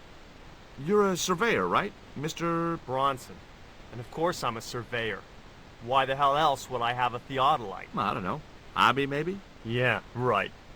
What brings you here, anyway? I'm searching for an ancient Mayan artifact. What is it? Some kind of jewel? No, it's obsidian. A black stone with supposedly mystic powers. You're nuts.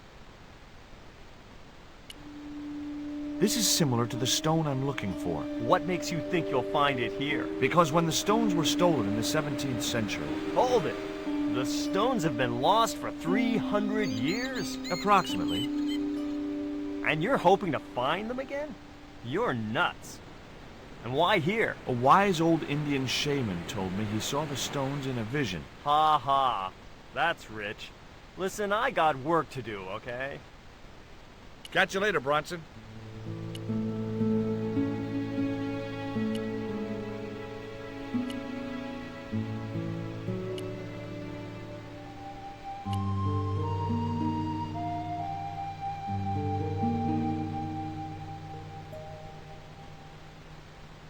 You want to buy some fish? Nah, I don't like fish. What's your name? Rio. It means river. What about you? George. It means... well, it's just a name.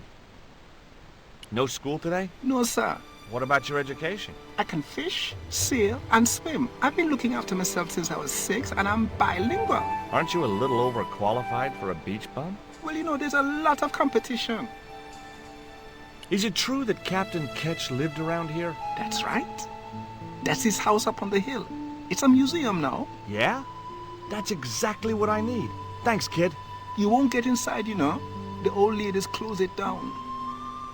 Who are these old ladies you mentioned? Miss Frost and Miss Mina Ketch. How come the old ladies closed the museum? It's Bronson's doing.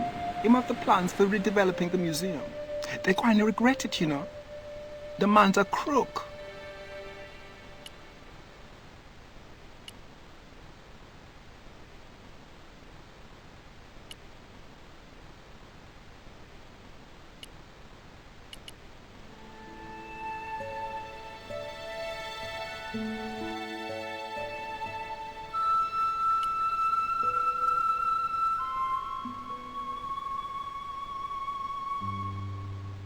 It was locked. The house is closed. How come? It is undergoing refurbishment. Refurbishment? Where are the workmen? Preparation is half the work, young man. The intention is to prepare the museum for the new century. The Frederick Ketch Memorial Museum. It would look nice in neon. A museum for a pirate? There was a stony silence. Frederick Ketch was emphatically not a pirate.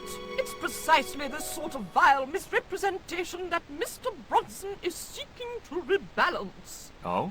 How? Mr. Bronson has kindly agreed to undertake the museum's refurbishment at a very reasonable price. He understands the importance of a sense of history.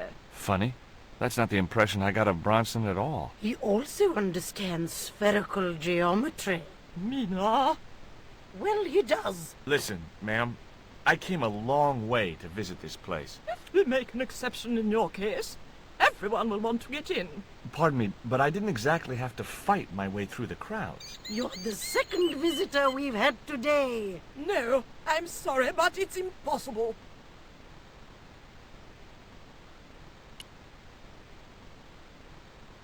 Hi, my name's George Stobart. Good afternoon, Mr. Stobart. Would you care for tea? No, thank you, ma'am. I don't like tea. Is that your cat? Yes, it is. That's Ruddles. Do you like cats, Mr. Stobart? I love them. They're so cute with their claws and their little puckered butts. Aren't they, though? Don't encourage him, Mina. You're really fond of that cat, aren't you? He is our companion and our solace. I thought about catnapping the little monster until they let me in, but it wasn't my style. Maybe there was some other way I could use their affection for the cat to get me into the house. I've been talking to Rio, the little fisher boy. I'll thank you not to mention that little wretch in my presence. Dirty little whelk. Nasty fishy boy. That will do, Mina. I gather you don't have much time for the little boy. That child is a delinquent, Mr. Stobart. Yeah, well, he's only, what, 11, maybe? A knave with one hand on the tops. What is it about Rio that you don't like, Miss Frost? Well, once upon a time, he and Emily... Be quiet this instant, Mina.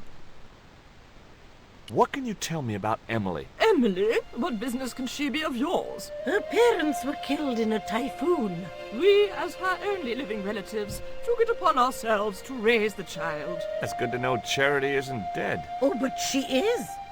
Washed overboard in the typhoon. Mr. Stobart wasn't talking about Emily's mother. He was being sarcastic. What else can you tell me about Emily? How dare you pry into our family in this way? I refuse to answer any more of your impertinent questions.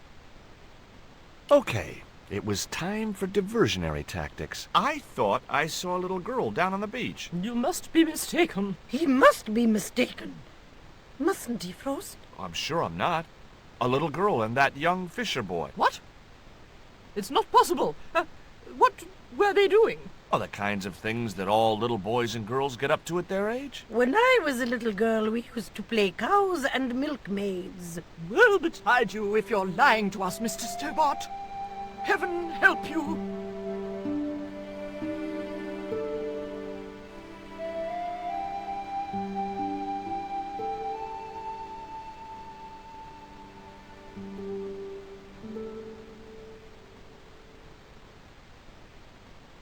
With a creak of ancient corsetry, the sisters sailed majestically over the distant horizon.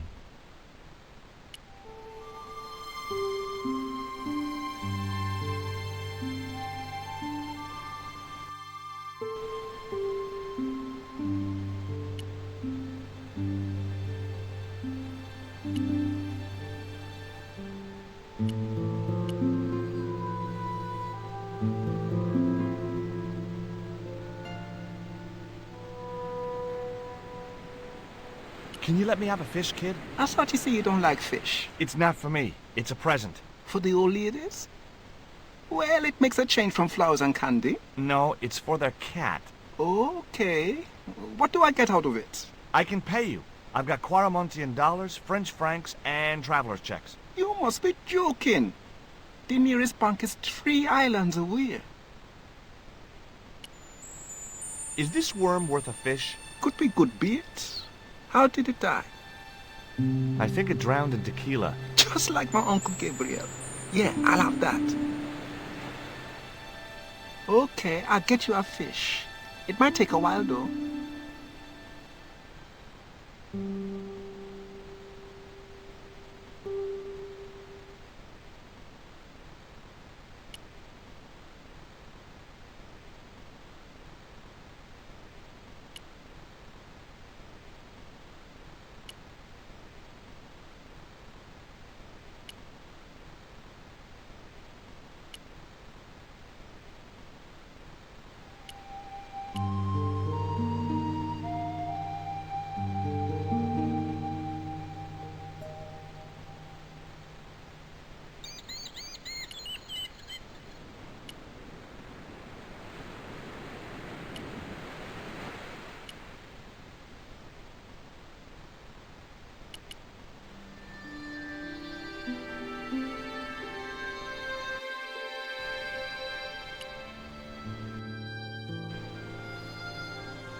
No luck with a fish? No, man.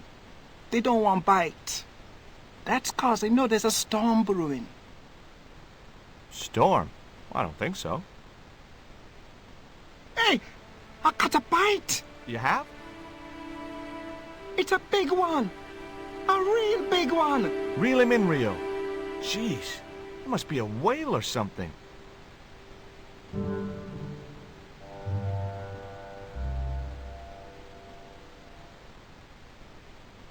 Rustiest whale I ever see. I still need a fish, Rio. Okay, make me try again. Maybe you better change your bait. The only serviceable part of the bicycle's wreck was a rubber inner tube. You just never know when you're going to need stuff like that.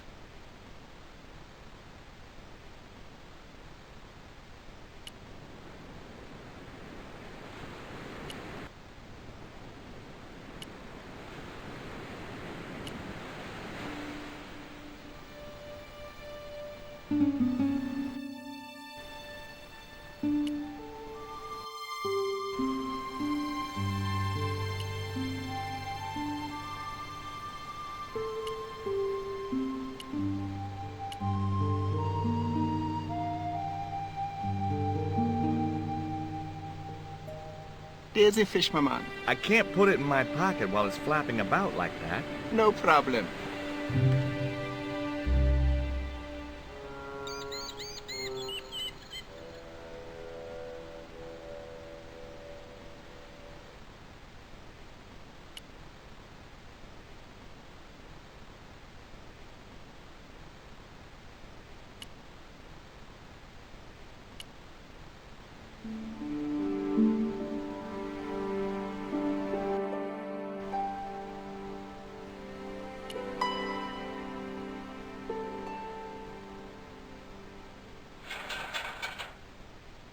The ladder extended easily.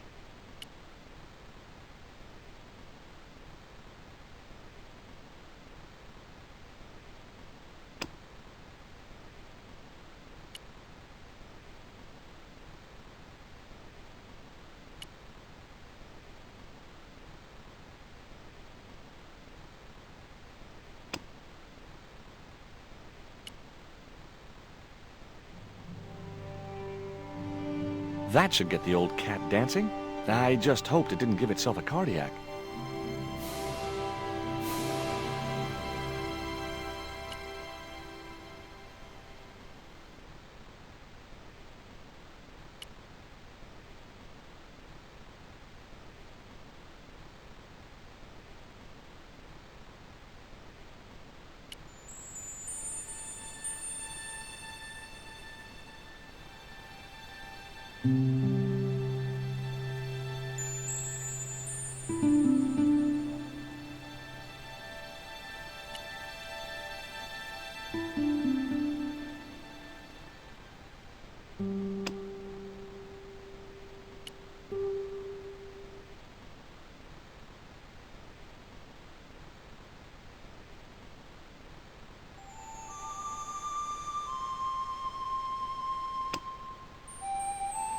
I put the ball in the catapult.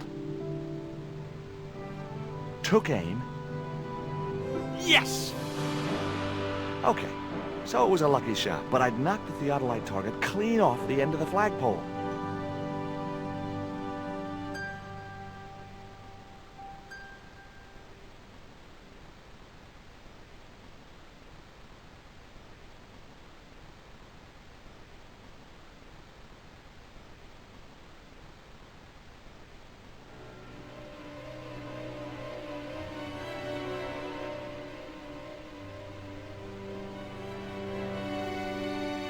What the hell's going on here? Hi, Bronson. Nice to see you, too. You again. Have you been screwing around with my theodolite target? Where is it? I had to climb out of the window to put that one on. Damn it, I'm gonna have to go through all that again. Not this time. The house is locked up and the sisters aren't here. Hell's teeth! I'll have to put the spare target on the other flagpole. A whole morning's work wasted. I'm gonna fix all this and then I'm gonna fix you, you hear? Yeah? Fine. I'll be waiting.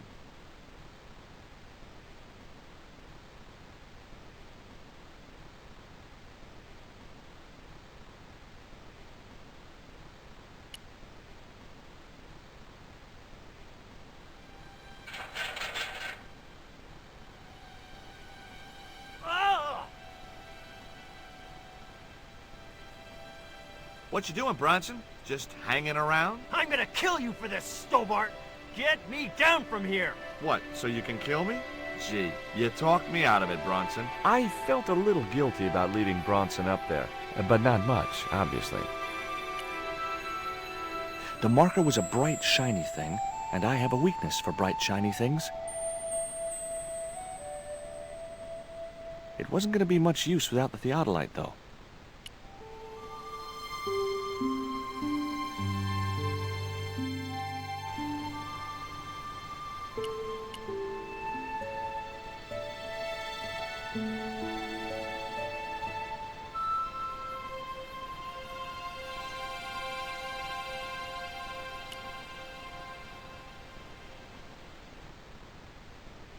With Bronson out of the way, I could finally get a clear look at the plans. Engineers' drawings didn't mean much to me, but one thing was clear. These plans were for a 5-story, 200-roomed, luxury, pirate-themed hotel. Another stain on the bedspread of paradise.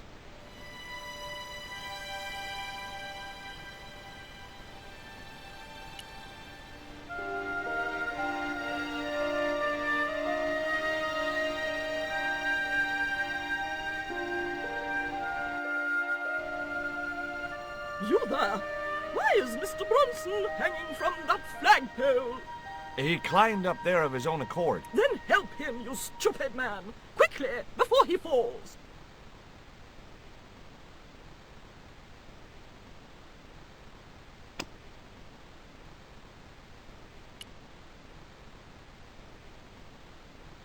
Here, Bronson's plans.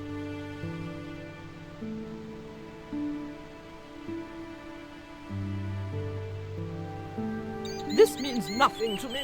She's not wearing her reading glasses. Ah, wait! Yes, I see now. I see it all too clearly. That man is planning to build a huge hotel. Bronson is a confidence trickster. Mina, we have been duped.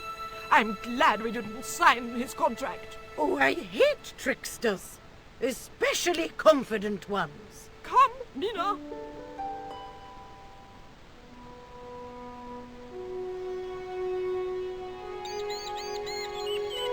Mr. Bronson, you may consider yourself persona non grata. Yes. Cave Canum. Kindly disentangle yourself from our flagpole and eject yourself from our property this very minute. Disentangle. Eject. Hey, cut that out, you crazy old bat! How dare you! Mina isn't crazy, she's just engagingly eccentric. Yeah, as a bedbug.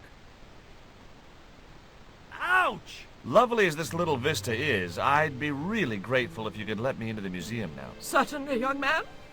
We are most grateful to you for exposing this scoundrel, Mina, the lock.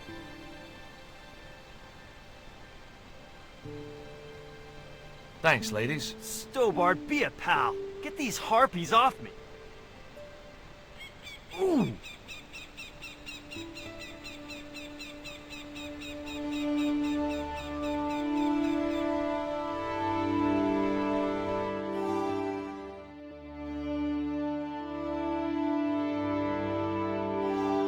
While George was basking in the sun-drenched Caribbean, I went to London.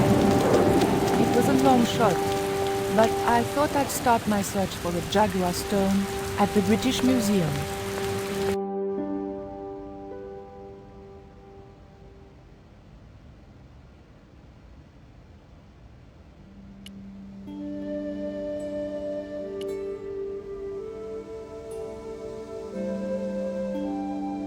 It was a stone identical in size and style to the Coyote Stone. However, this stone bore the image of a jaguar.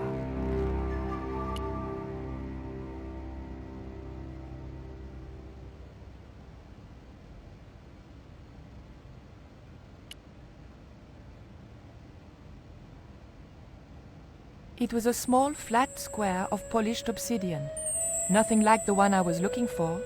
According to the caption, this was the scrying mirror given to Dr. John Dee by Sir Francis Drake.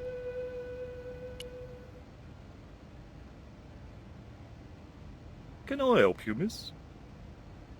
Have you ever heard of an English sea captain called El Draco? El Draco? Not a very English name. I think that's what the Spanish would have called him. It was about the time of the conquistadors. 16th century. Oh, I know. That's what the Spanish called Sir Francis Drake. Francis Drake? Have you got anything here that belonged to him? Indeed, miss. We have a couple of artifacts he brought back from one of his journeys. What can you tell me about the scrying mirror? Ah, that belonged to the alchemist and part-time Elizabethan spy, Dr. John Dee. It was brought back from the New World by Sir Francis Drake and presented to him. It's Mayan, you know. What is a scrying mirror? It's rather like a crystal ball, and you can't see anything in it. Apparently, he had a partner who used it to talk with angels. If you ask me, you were barking mad. What can you tell me about that stone with a jaguar on it? The so-called Jaguar Stone was brought back from the Americas by Sir Francis Drake and presented, with, as you already know, the more famous scrying mirror, to John Dee. The old loony didn't like the stone, though. Reckoned it was tainted by the devil. Come along, miss. I'll show you the mirror. I've already... Oh, never mind. There. John Dee's famous scrying mirror, given to him by Francis Drake.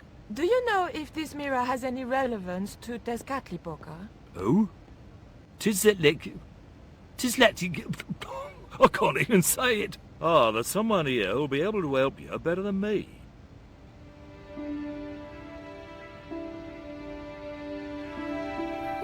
This young lady has some questions to ask, Professor. I think she's from France. Professor Roubillier? Eh? What? You two know each other, do you? Excuse me, the telephone.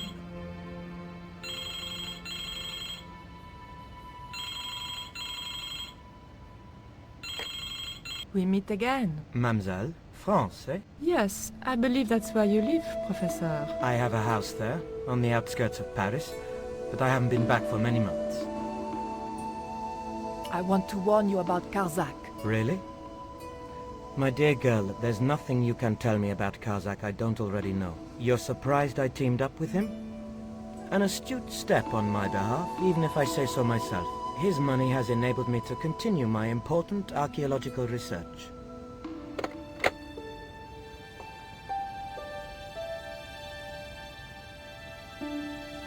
Professor Roubillier, your taxi's here. If you'll excuse me, I have some urgent business to attend to at the docks.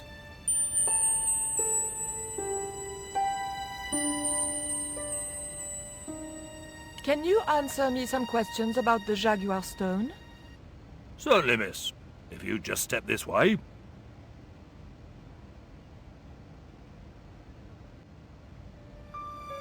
It's gone. Some sods half-inched it. Half-inched? Stolen it, miss. Never mind. The silent alarm will have been tripped. I'm afraid nobody can leave until our crack security team gets here. How long will that take? Could be a while. I think it's their tea break. The thief could be miles away by then. Don't you worry about that, miss. Just don't try to leave. It was too much of a coincidence that Roubillier showed up and the stone promptly disappeared. I didn't have time for their crack security team to finish their tea. I had to get after him.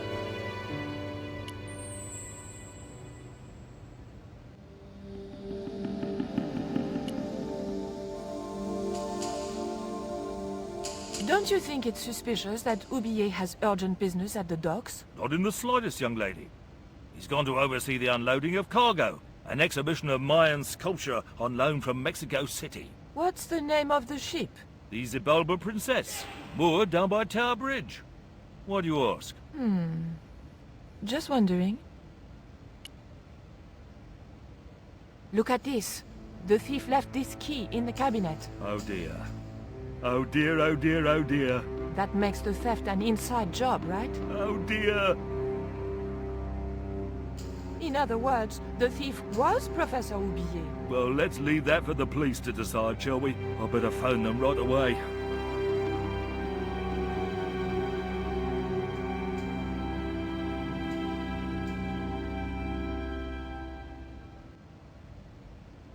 Hello? I knew I had nothing to worry about if the police were called. Yes, I'll hold. But I had to catch up with Roubillier, and fast.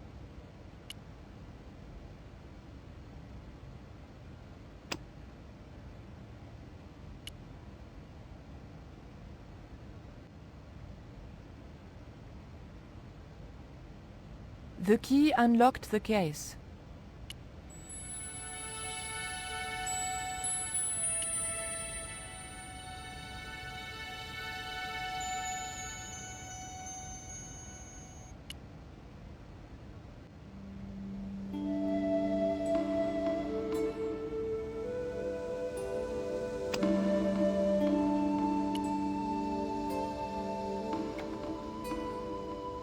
I levered the handle open with the thin dagger.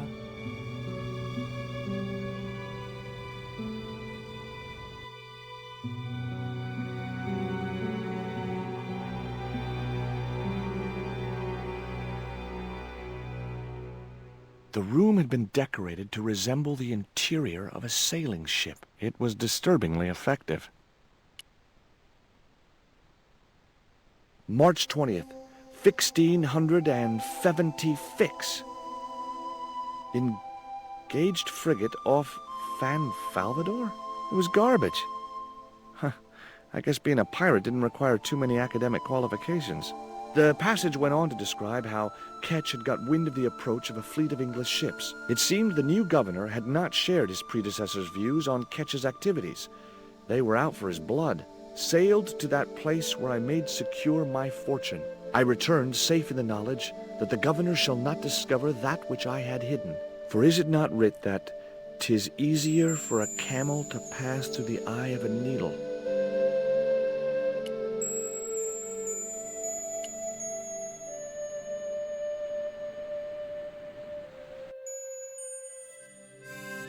Captain Frederick Ketch, 1570. Around his neck was a cross. Maybe he was a part-time pirate.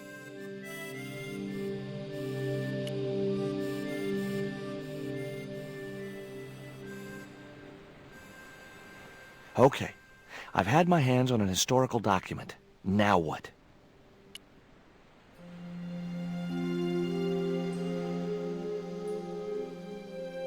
The chart fitted exactly into the recess on the top of the desk.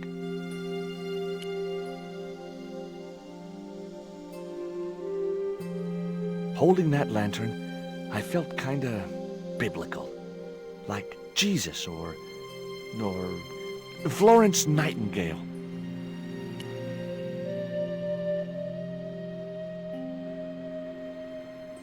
The lantern fitted so precisely in the inkwell, it could only be deliberate. That might come in useful, in ticklish situations.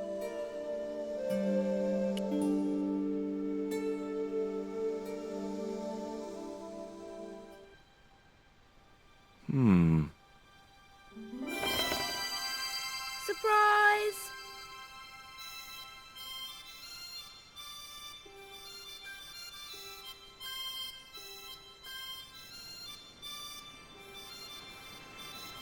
What the? Who are you? I'm Emily. What were you doing in there, Emily? Hiding.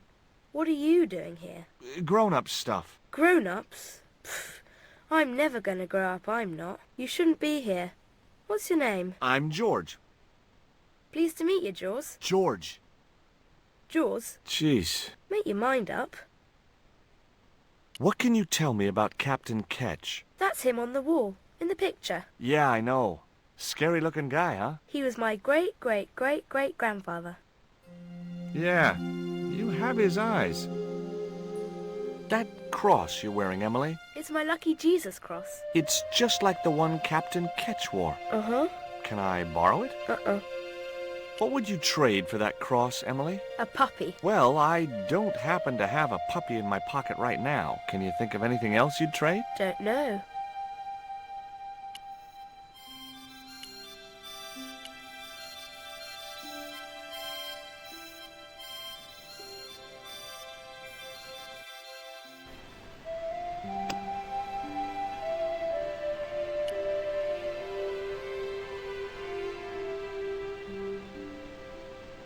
The cat made short work of the feather, tearing it into a blizzard of small pieces.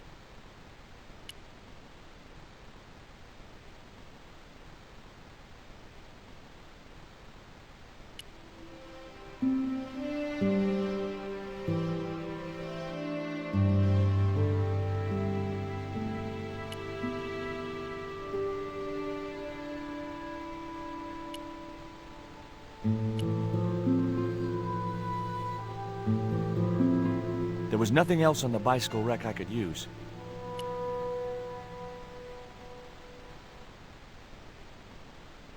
What do you give to a small, irritating girl who asks about everything? Try a conch. Delicate colors, interesting shape, and when you put it to your ear, you can hear the sea. Yeah? Why's that? Usually because you're standing next to it. Cool. Have you got one? Yeah, but I promised it to my sister. She well vexed with me. Why is your sister mad with you? Well, last night, when I got home with our supper, she went wild. Rio, she said, how come all you ever catch is puffer fish? A sicker puffer fish. What I want is tiger fish. So don't bother come back home till you catch one, boy. I don't see how I'm gonna catch no tiger fish. All I have is a fishing pole and a worm. What do you need to catch a tiger fish? One of them real fancy flies like the rich fishermen use. Hey, this is just what you need to make a fly. Thanks. Let's hope them tiger fish hungry. A deal's a deal. Here's a conch.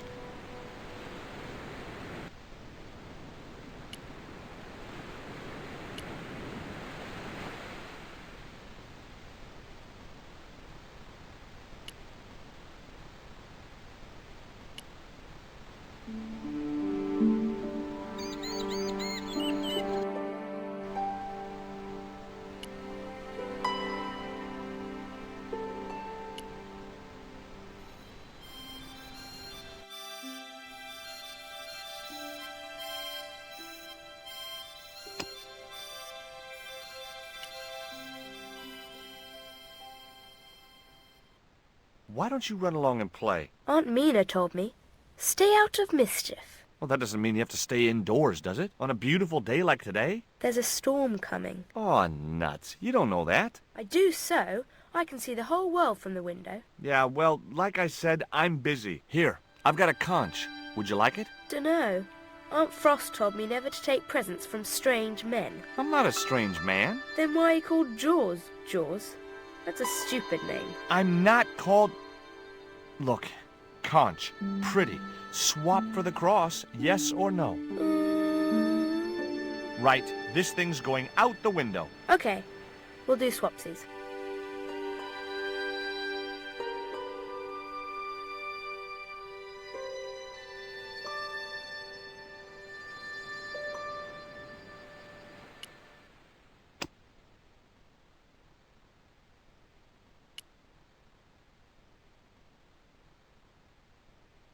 Ketch's cross slipped snugly into the penholder. What you doing, Jaws? I've put your cross in this little hole in the desk. Why? Impulse, mainly, with a dash of irrational intuition. Silly. Only women have intuition. The lantern cast a strong light over the desktop. The light cast a shadow of the cross. And the shadow fell precisely over a small, unnamed island shaped like a skull.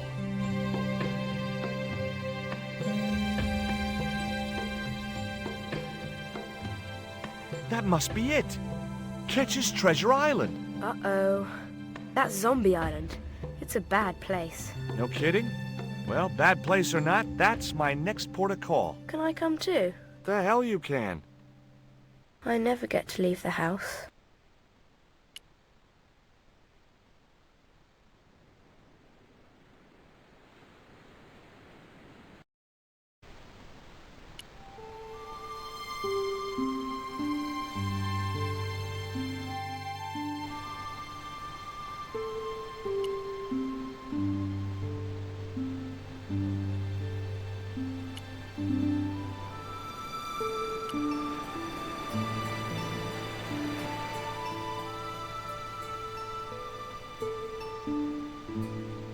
Do you know anything about pirate treasure? Man, that's all stories. There's no such thing as a real pirate treasure. Would you take me to, Zombie Island? In this weather? You're mad, man. The rain will keep the zombies indoors. Just say I did meet a zombie. What would you do? There ain't no zombies on Zombie Island. At least, not anymore. It's uninhabited. Good. What do you mean, not anymore? You still want to go? I guess. Well, I ain't had no luck with them tiger fish. And with the mood my sister is in, I'll be safer with the zombies.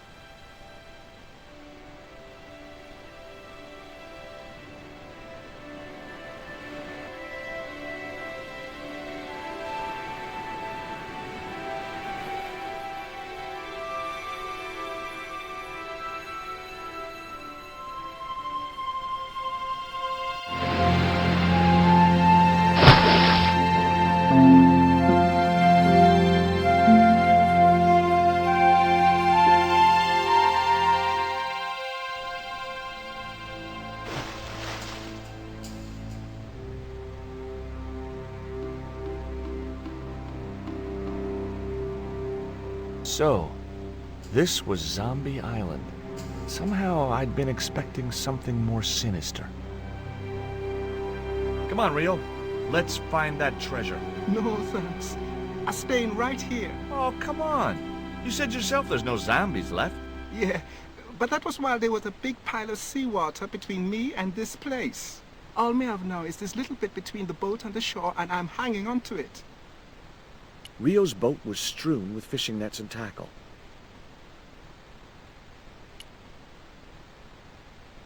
The cliff stopped me getting off the beach.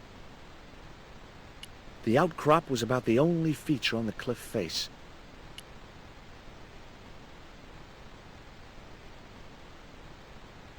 It was too high. I couldn't get up there.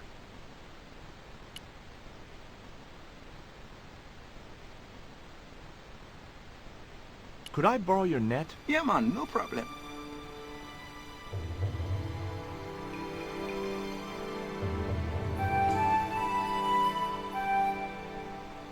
You planning on catching some fish? Nope.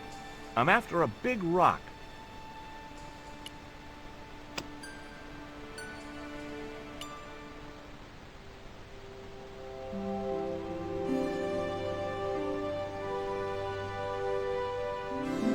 Well, here I go. Wish me luck, Rio. Good luck, George. Watch out for the walking dead.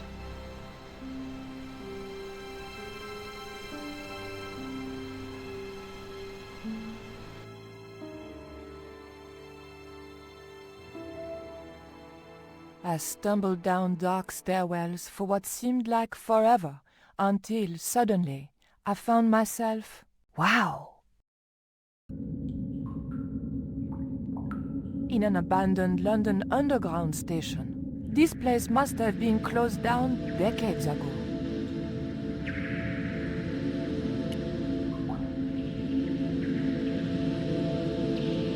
It was an old chocolate vending machine.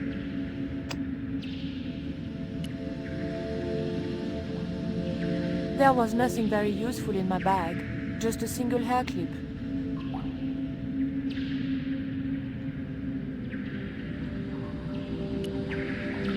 One D only was embossed below the coin slot.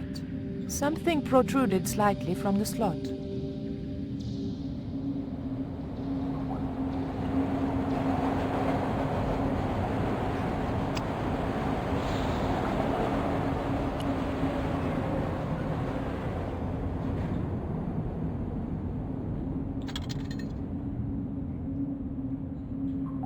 I pushed the hair clip into the slot and whatever was stuck there disappeared into the machine.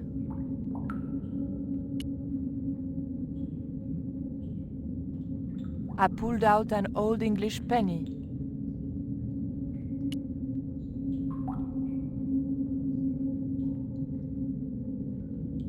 LBS.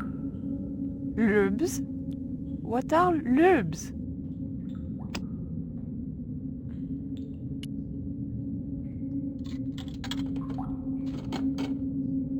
I put the old penny into the slot, the needle twitched rustily and the machine spat out a card.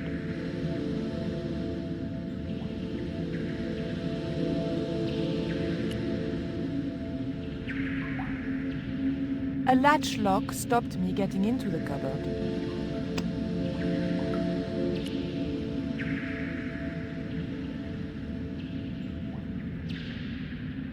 The blade of the dagger just fitted between the door and the soft wood frame. The door gave slightly, and then held firm.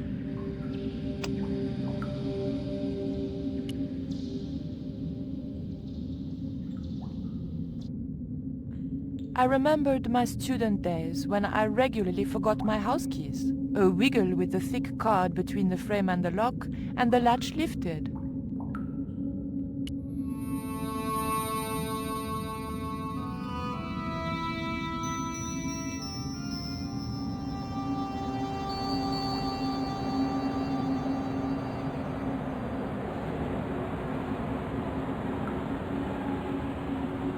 The train was my ride out of there. I could worry about not having a ticket when I got to the docks.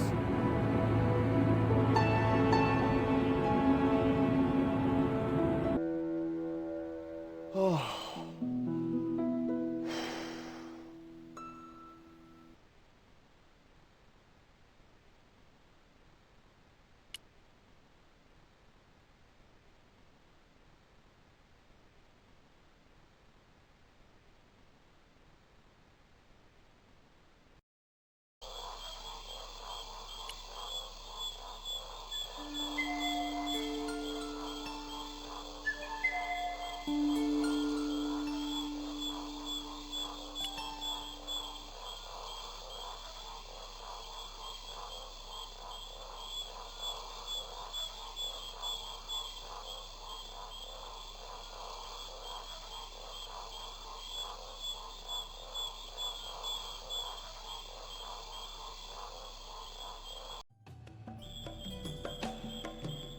There was something in that hole beneath the rock.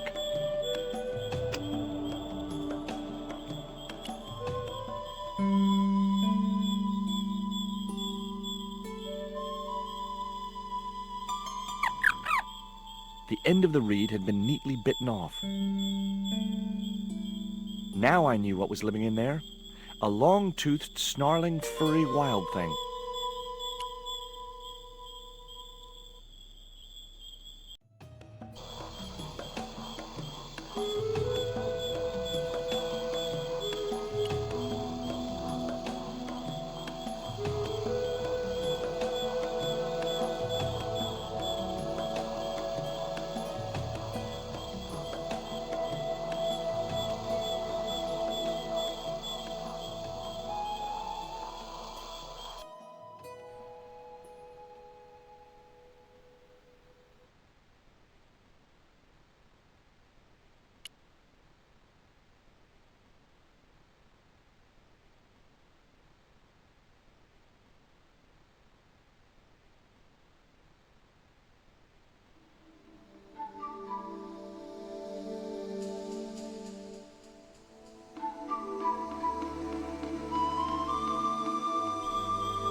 The dart fitted snugly into the reed.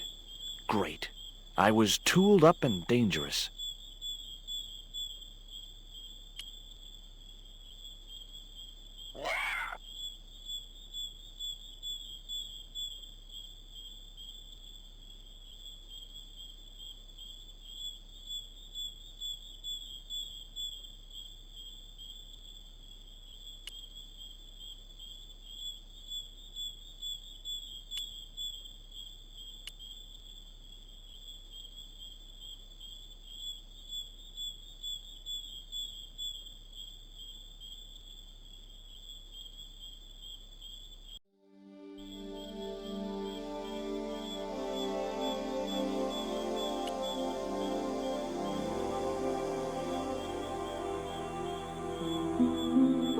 The creeper just came away from the rock as I pulled it. It was a needle of rock in the middle of the clearing.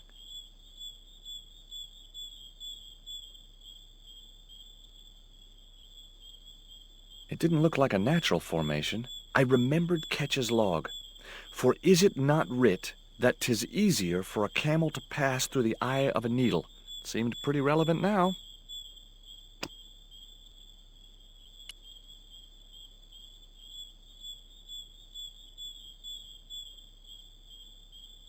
The marker clipped firmly onto the net.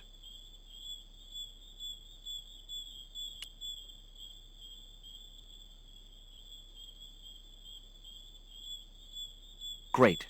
I'd created some sort of creeper marker fishing net assembly. Sometimes I terrify myself with my creative genius.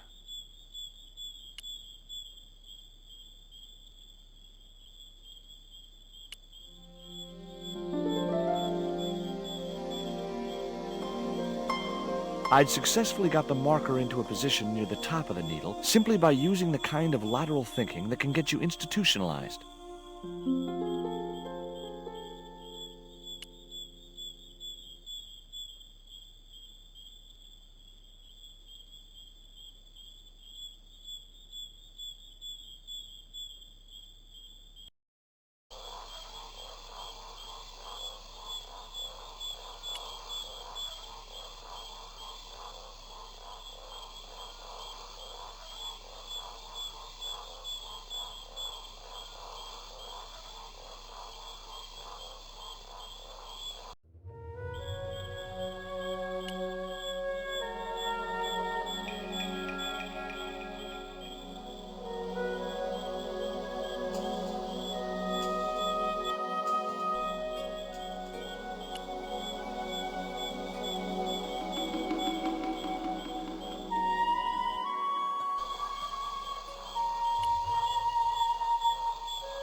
Hold on.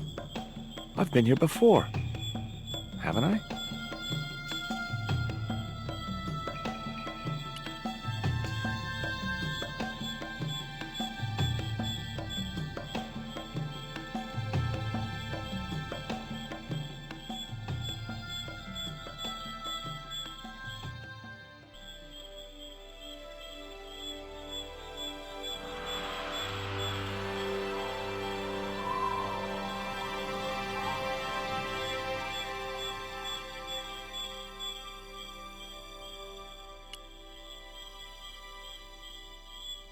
Initials carved into the stone read F.K.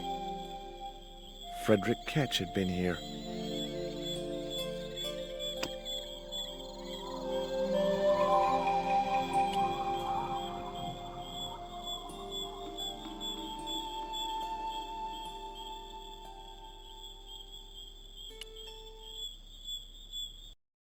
The hill I was on had reminded me of a camel's hump as I'd climbed up it. Now I had to see what I could see.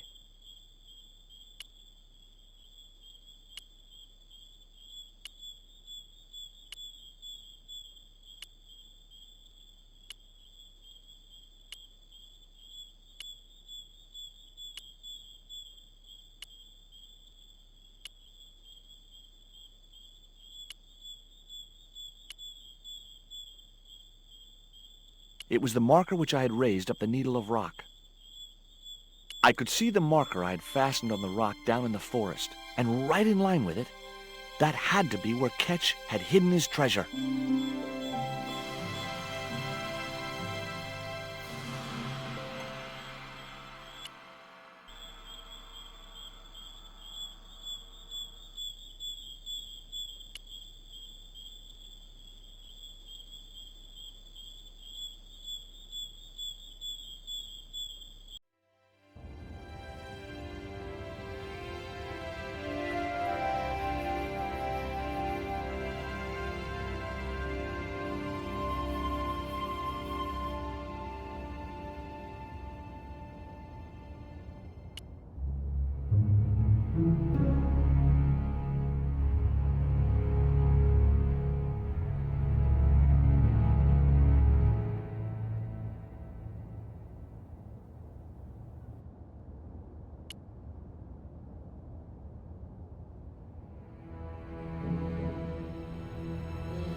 got you.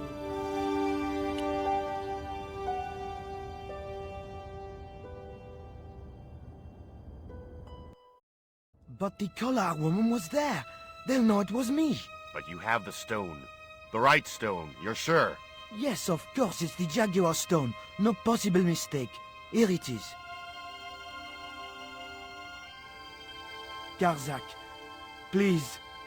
The police will be looking for me soon. You're going to get me out of the country, aren't you? Stop your whining, Oublier. Do you have any idea what this stone symbolizes? I thought you just wanted it to frighten the natives. Fool. I intend to cast this stone into the sea. But why? It's unique. Exactly. With it gone, the Mayan priest's plan to destroy Tezcatlipoca cannot succeed. I can assure you that Tezcatlipoca is a mythical figure. Such a small mind you live in. Tezcatlipoca is real.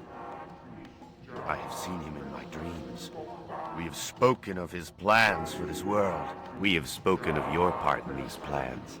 My part? He told me you would be useful. He told me how to crush your spirit by turning you to drugs. My wife died. You know that full well. She was my world, my everything. And now? You are no longer useful.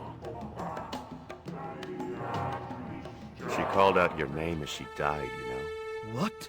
What are you saying? And then they thought you'd done it. It all worked perfectly. You? It was you? You bastard! You monster! For the love of God, Karzak! Which one?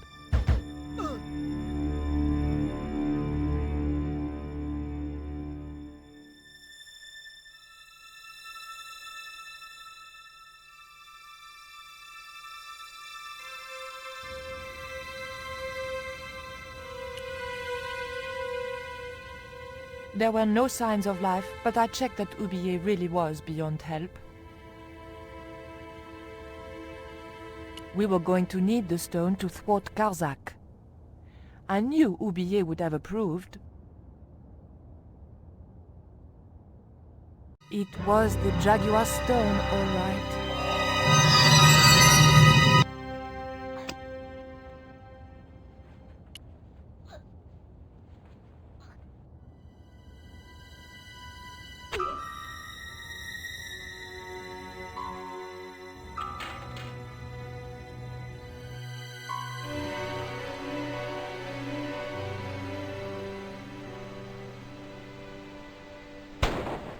Pirates? I was about to make good my escape when... Cut! Who the hell are you? I can explain everything. Don't bother.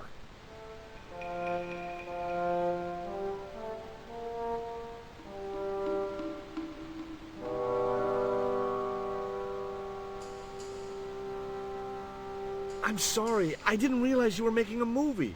So who are you? Stobart. George Stobart. 2 B's and 2 T's. It's okay, Mr. Hawks. He wasn't in the shot. Hawks?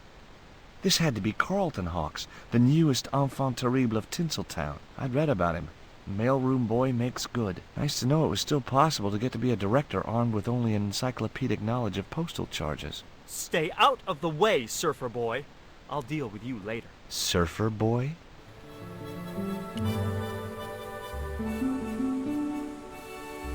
What's the name of the movie? Are you trying to be funny? No. It's Treasure Island, the only book I ever read twice. I don't recall any girls in Treasure Island. Gotta think box office. People like that kind of thing. What other changes have you made to the story? Just a few minor details. You haven't written out Long John Silver. Are you questioning my integrity as an artist? Of course Silver's still in it. We've even hung on to Captain Flint. His parrot.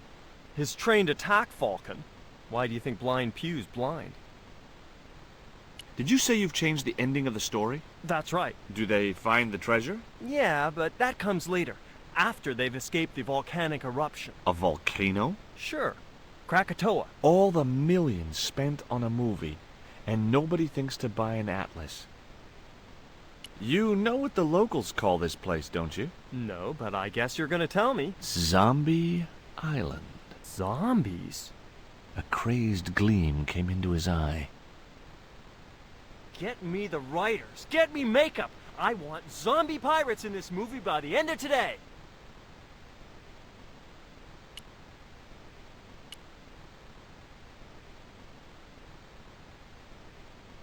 Hi there, George Stobart. Uh-huh. Yeah. Haiku McEwen. You're playing Jim Hawkins, right? Jimbo. I had Mr. Hawks change his name. Jimbo Hawkins, right. Is your name really Haiku? Yeah. It was my mom's idea, okay? When I was born, I was so small and perfectly formed I reminded her of a Japanese poem. Well, I guess it could have been worse. She could have called you Limerick. That's my middle name. Did you always want to be an actor? I don't think of what I do as acting, man. You're not alone. It's more like I'm the voice of my generation. What I'm saying for the kids on the street. Which is what? I'm crap, I'm going nowhere? Huh? What are you saying, man? Stobart, get out of shot. Positions, everybody. I'll get a flip chart and explain it to you later, Haiku. Haiku, baby, are you ready? Okay, man.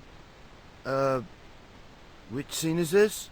You've been captured by Silver's accomplice, Pirate Babs, who's fallen in love with you. That whirring sound you can hear?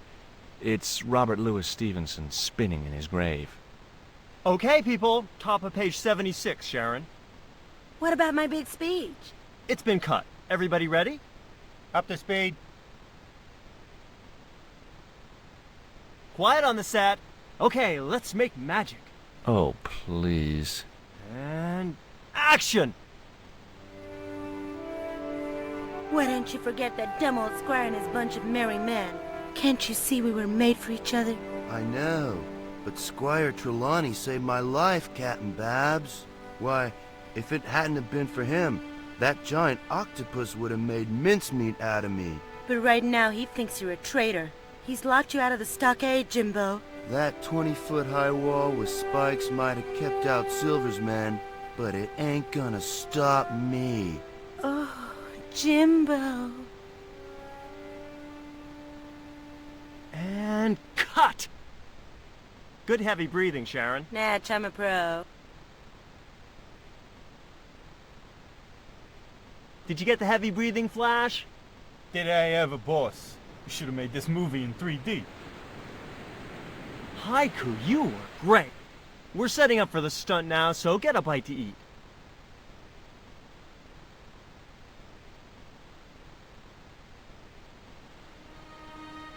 Savage, on set, damn it.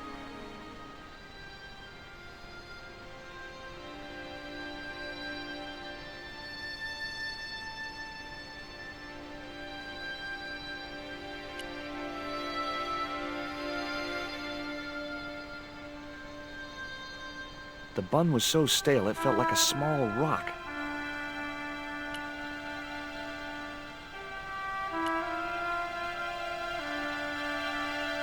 I'd seen a lot of strange things on this island, but here was a bush that was buzzing.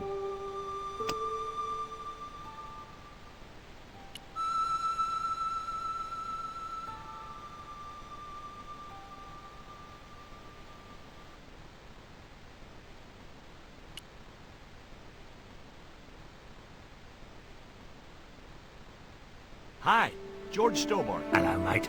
You're English, right? Blimey, you don't miss much, do you? Bert Savage. What have you got there? Would you like a pancake, Bert? Don't mind if I do. The pancake oozed maple syrup all over Bert's chins. Ew, you put bloody syrup on that pancake. Now it's messed me all up.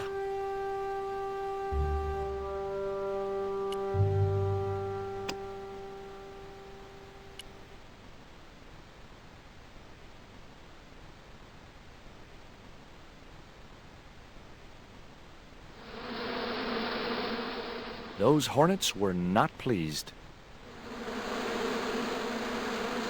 Get that camera rolling. This could be good.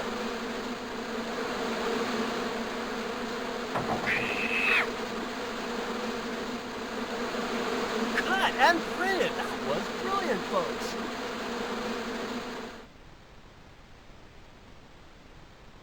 Okay, the next scene is down on the beach. This is where Hawkins finds the treasure in the Cave of the Crabs. Would those be giant killer crabs by any chance?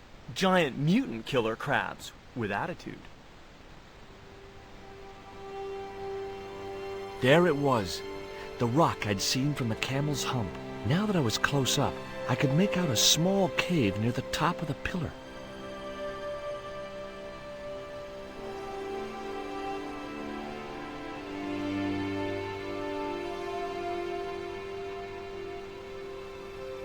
Hey, you! Trouble! Who, me?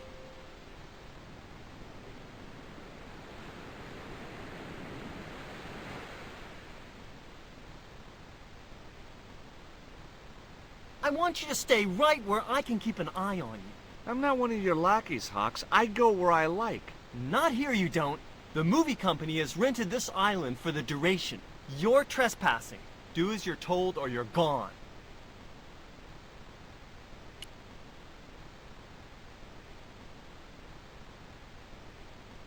I was talking to Mr. Savage, the stuntman. Is he all right? What makes you say that? He's not making any sense. The guy's English. Why don't you use that cave up on the rock pillar at the end of the beach? We don't have a stuntman anymore. Hey, I'll do the stunt. I appreciate the offer, but if you fall, you'll sue us. No, I won't. Everybody hear that? I heard it. Good enough, we're covered. Got any experience? Death-defying leaps, desperate fistfights, getting caught in explosions, you name it. Okay, people, move out. We're shooting the scene at the end of the beach. No, we're not. The camera's still bogged down. Shoot, I forgot about that. No go, Stobart. We'll have to use this cave after all. Flash? Yep. We can't film at the Needle Rock because the camera's bogged down, right? You got it, champ. So why can't we use the portable camera instead? You know, that's a pretty smart idea.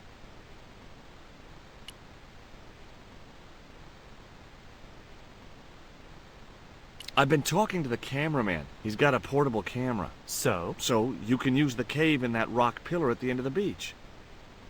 That's a dramatic cave if ever I saw one. We ain't got a stabilized harness for it. The camera will wobble. Did D.W. Griffiths have a stabilized harness when he made Birth of a Nation? You're right, damn it. Hitchcock, Wells, none of them needed one. For crying out loud, Sam Raimi stabilized his camera on a plank. Props, get me a plank. We're gonna wing it. Hot dog. We're gonna do a cinema verite pirate movie. George, get to wardrobe. We're gonna make you a star. On my way.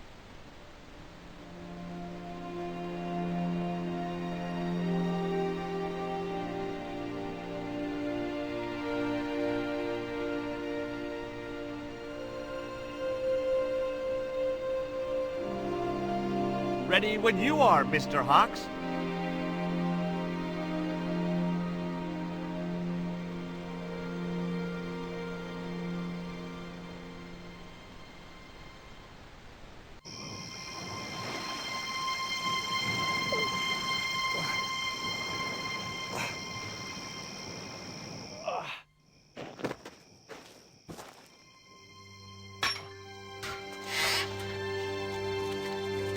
It was the stone which Ketch had captured from the Spanish. The Eagle Stone.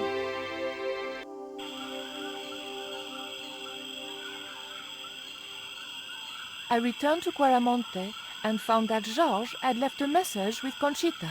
He'd already left for the Indian village, so I hurried to catch up with him. When I arrived, I found a scene of desolation.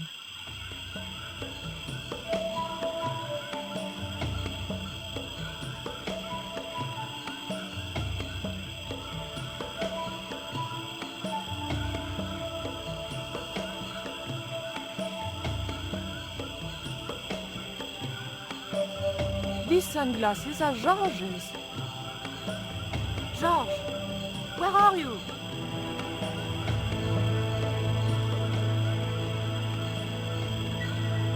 Titipoco, I'm almost glad to see you.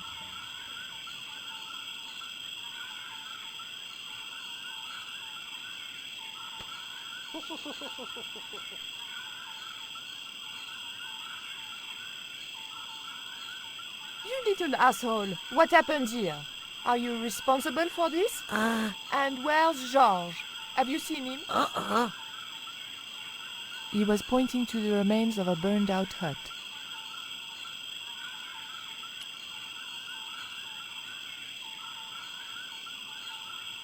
It was too hot to pick up.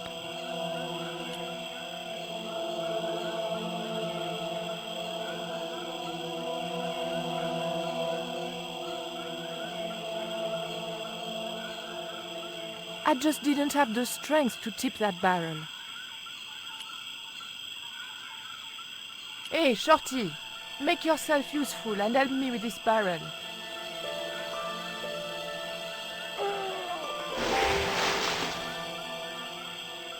Thanks.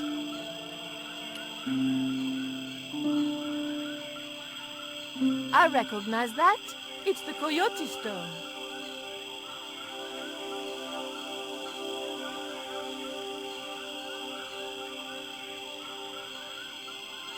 What is it? Where are you pointing?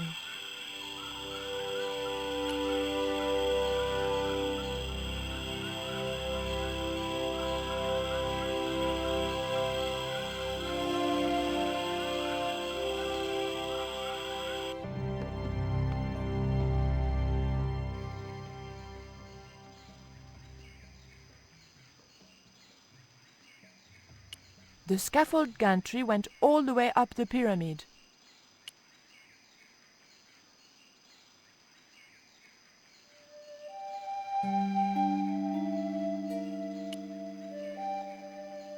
Titipoco, I have an important job for you.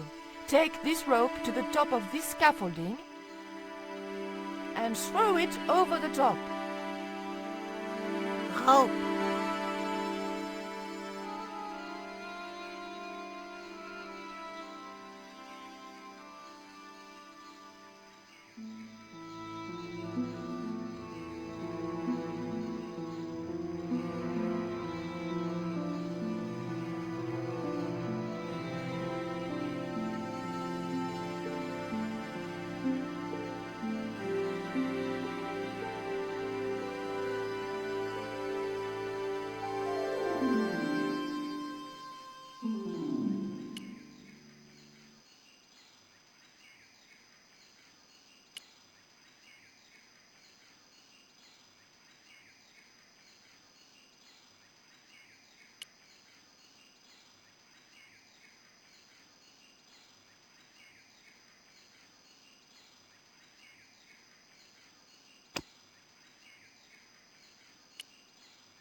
The motor spluttered into life.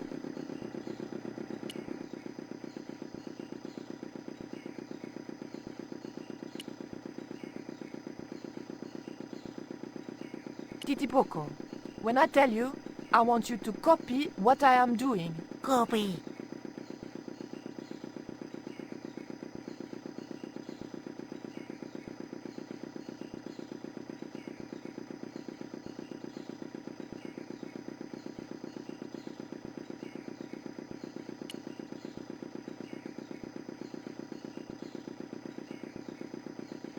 Okay? Copy.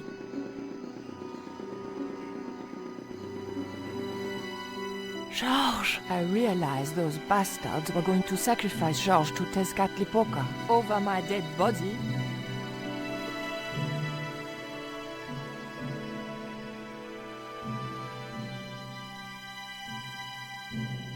Thankfully, Georges was the only one to notice me. Where are they? The eclipse is about to happen. Patience. Your mother will be here soon, and Karzak will be close behind. Just keep the Yankee covered and leave the worrying to others. Yeah, Raoul. The maniacs were going to sacrifice Georges! Shut up, Stobart! Just shut up! Calm down. He's no threat. Hey, Raoul, why don't you do us both a favor and shoot Pablo? You're very funny, Stobart.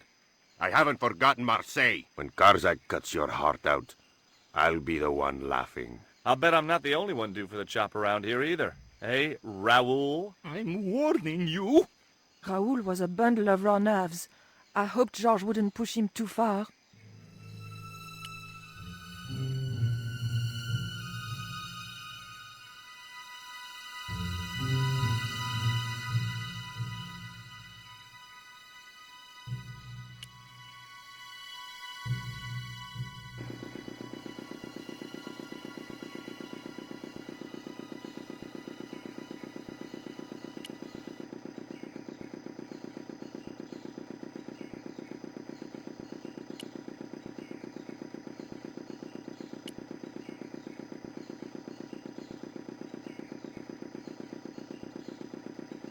Hey, senorita! Too late. I had been seen.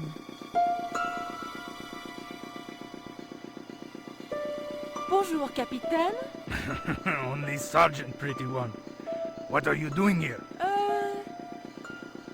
Snuggles said I could come here with him. Snuggles? Oh, I mean the General. We're, friends. May I go up the pyramid? We have strict instructions not to let anybody pass. Oh, but I've told you who I am. Surely nobody would mind. Well... Oh, please. I'd be ever so grateful. I tell you what. I'll ask Pablo if it's okay for you to go up. If Pablo saw me, I'd be dead. No. It's not worth the bother. I'm not really that interested in their stupid pyramid anyway. Well, okay.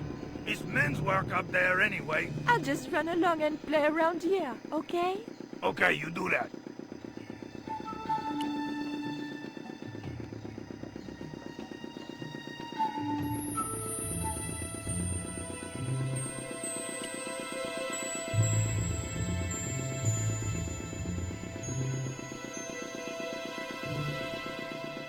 Titipoco, do you still have that lighter gun you pulled on me so amusingly?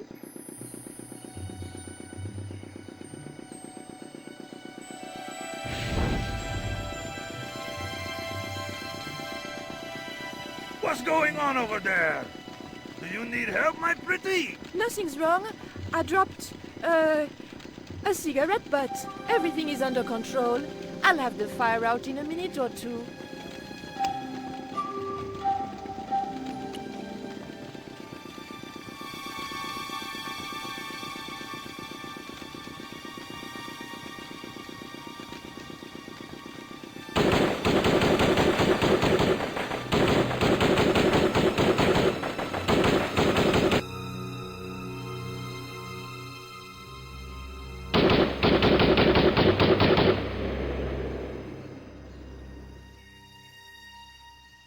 What's that?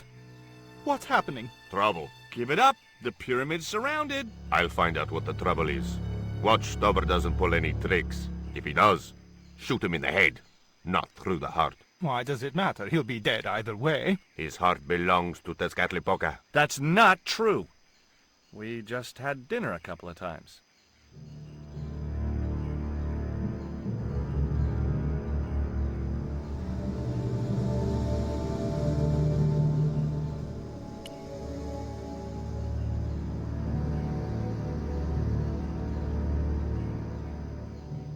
Drop the gun or I shoot!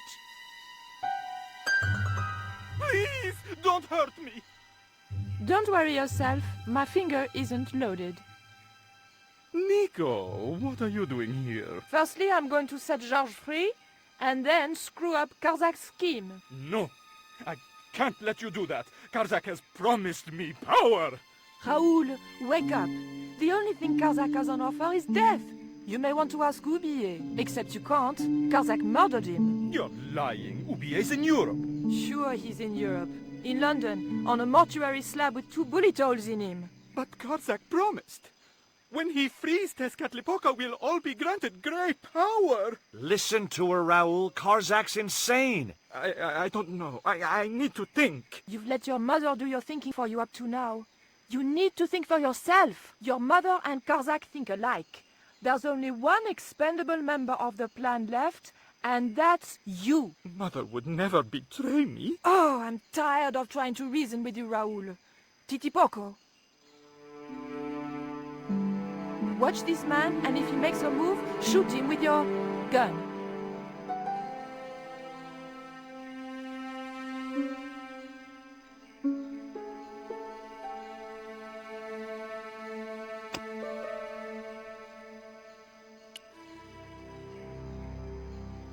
Hold still, Georges. I don't want to sacrifice you by accident.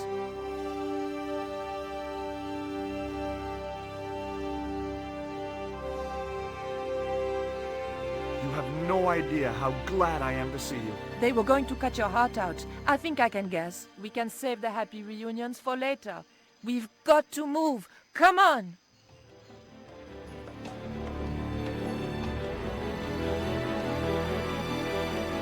We're safe. This is a dead end. We're toast. I know, Titipoco. I'm not too happy here either. He knows this is Tezcatlipoca's pyramid, the house of the enemy. Well, we can't stay here like rats in a trap. And we can't go out the way we came in. It would be suicide. I'll have a look round. Maybe there's another way out. In the meantime... Take this. It's the Coyote Stone. It might bring you luck, I hope. You managed to recover the stones from the village? Then we might have a chance after all. Incidentally, what would Titipoco have done if Graciento had moved? Titipoco? Nothing. He's given up violence.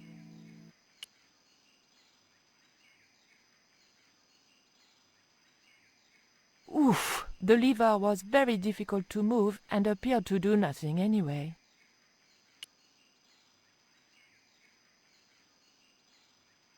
Heave! Still no good.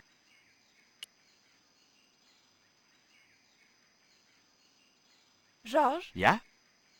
Georges, I can only pull one lever at a time, and I think we need to pull both together. Okay, I'm up for that.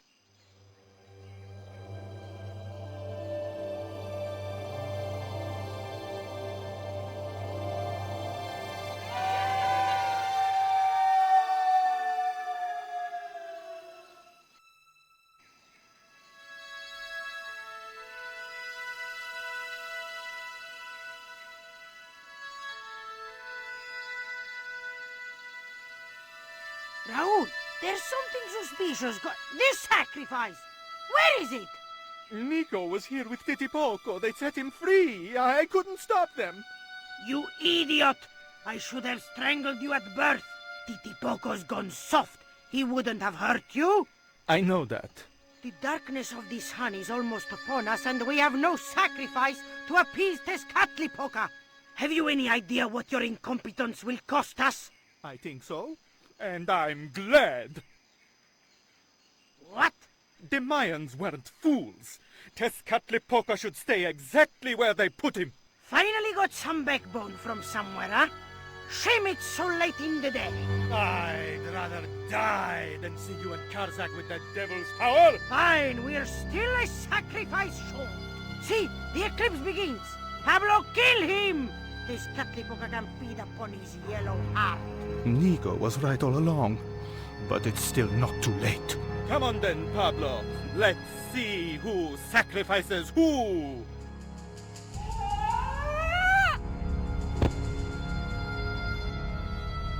What place is this? I was in some sort of strange room. Tiles and dials. The priests who designed this place must have known how to use them. I was going to have to figure it out for myself if I ever wanted to get out of here.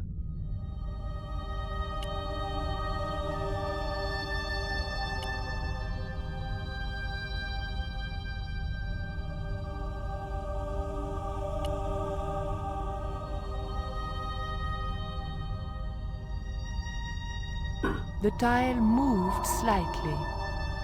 The room was dominated by an enormous device, decorated with the usual Mayan motifs. It held two great discs, each covered in glyphs.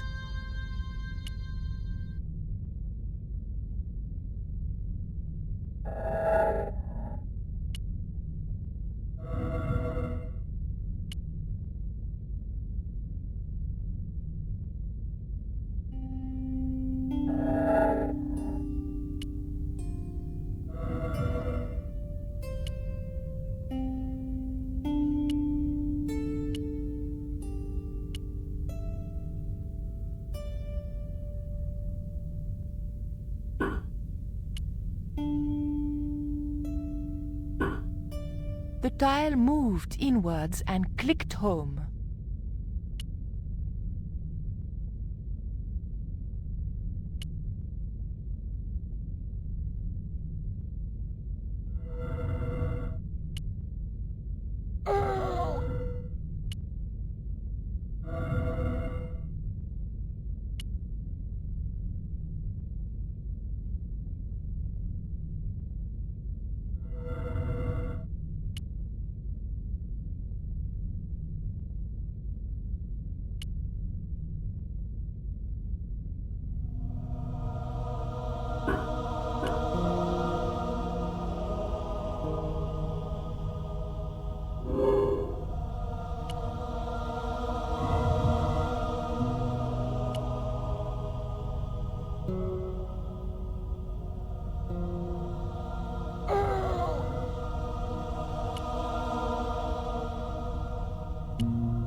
Et voilà! George once told me that there's an knack to finding secret doors. I think I'm beginning to get the hang of it.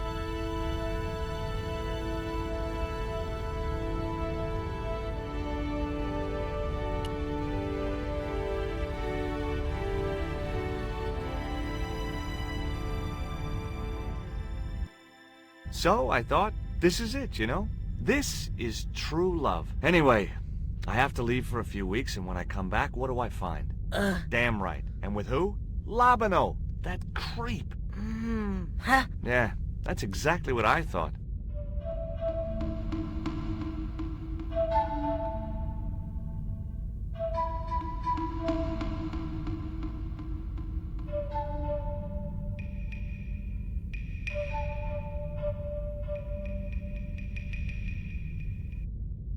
Oh, heck. Looks like another dead-end titty poco. Any ideas?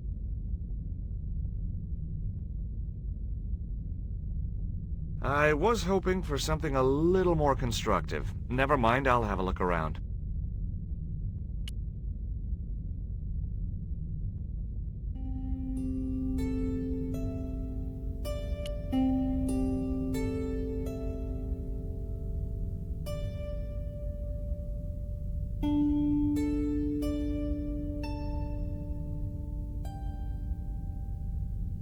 Look, I need to light this torch. Can you do something clever with a couple of sticks, or flint and tinder, or...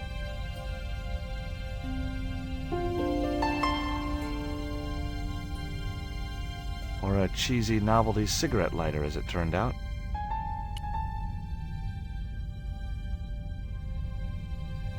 Well, there was nothing else to do around here, so I pulled the lever.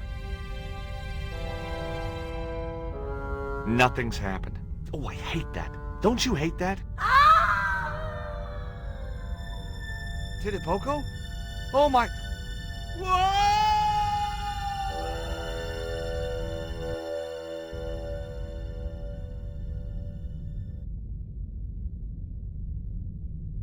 Great. I had no idea where I was, no idea where the others had got to, and time was running out to stop Karzak. Still, I wasn't dead yet, so it wasn't all bad news.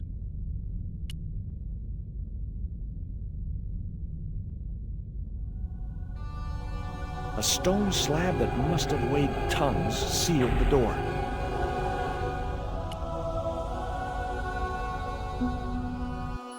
Charming.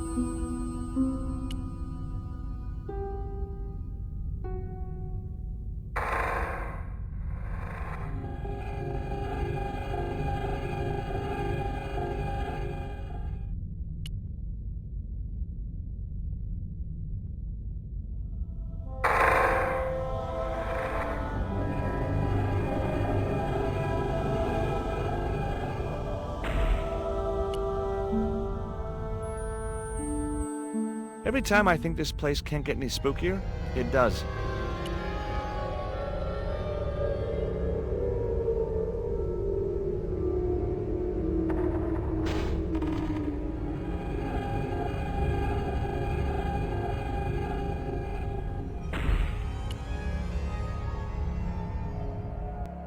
Yes! Finally! I'm out of here.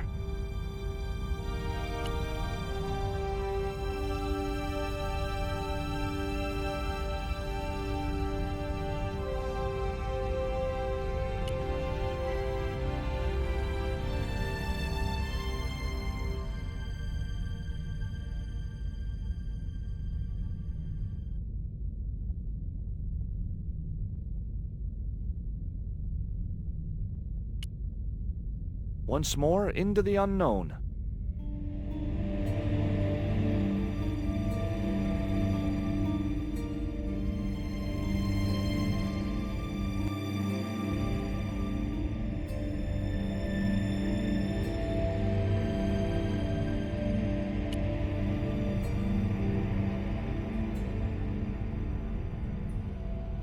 Cool.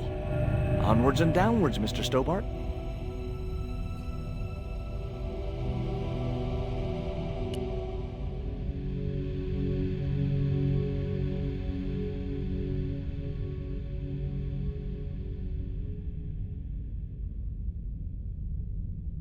This was it. The pyramid's central chamber. Its dark heart. Once before in my life, I'd stood in front of a door and thought, this is it. If I go through there, I'm going to die. I'd been wrong then. I hoped I was wrong now. This was the door that led to the central chamber. And the smoking mirror.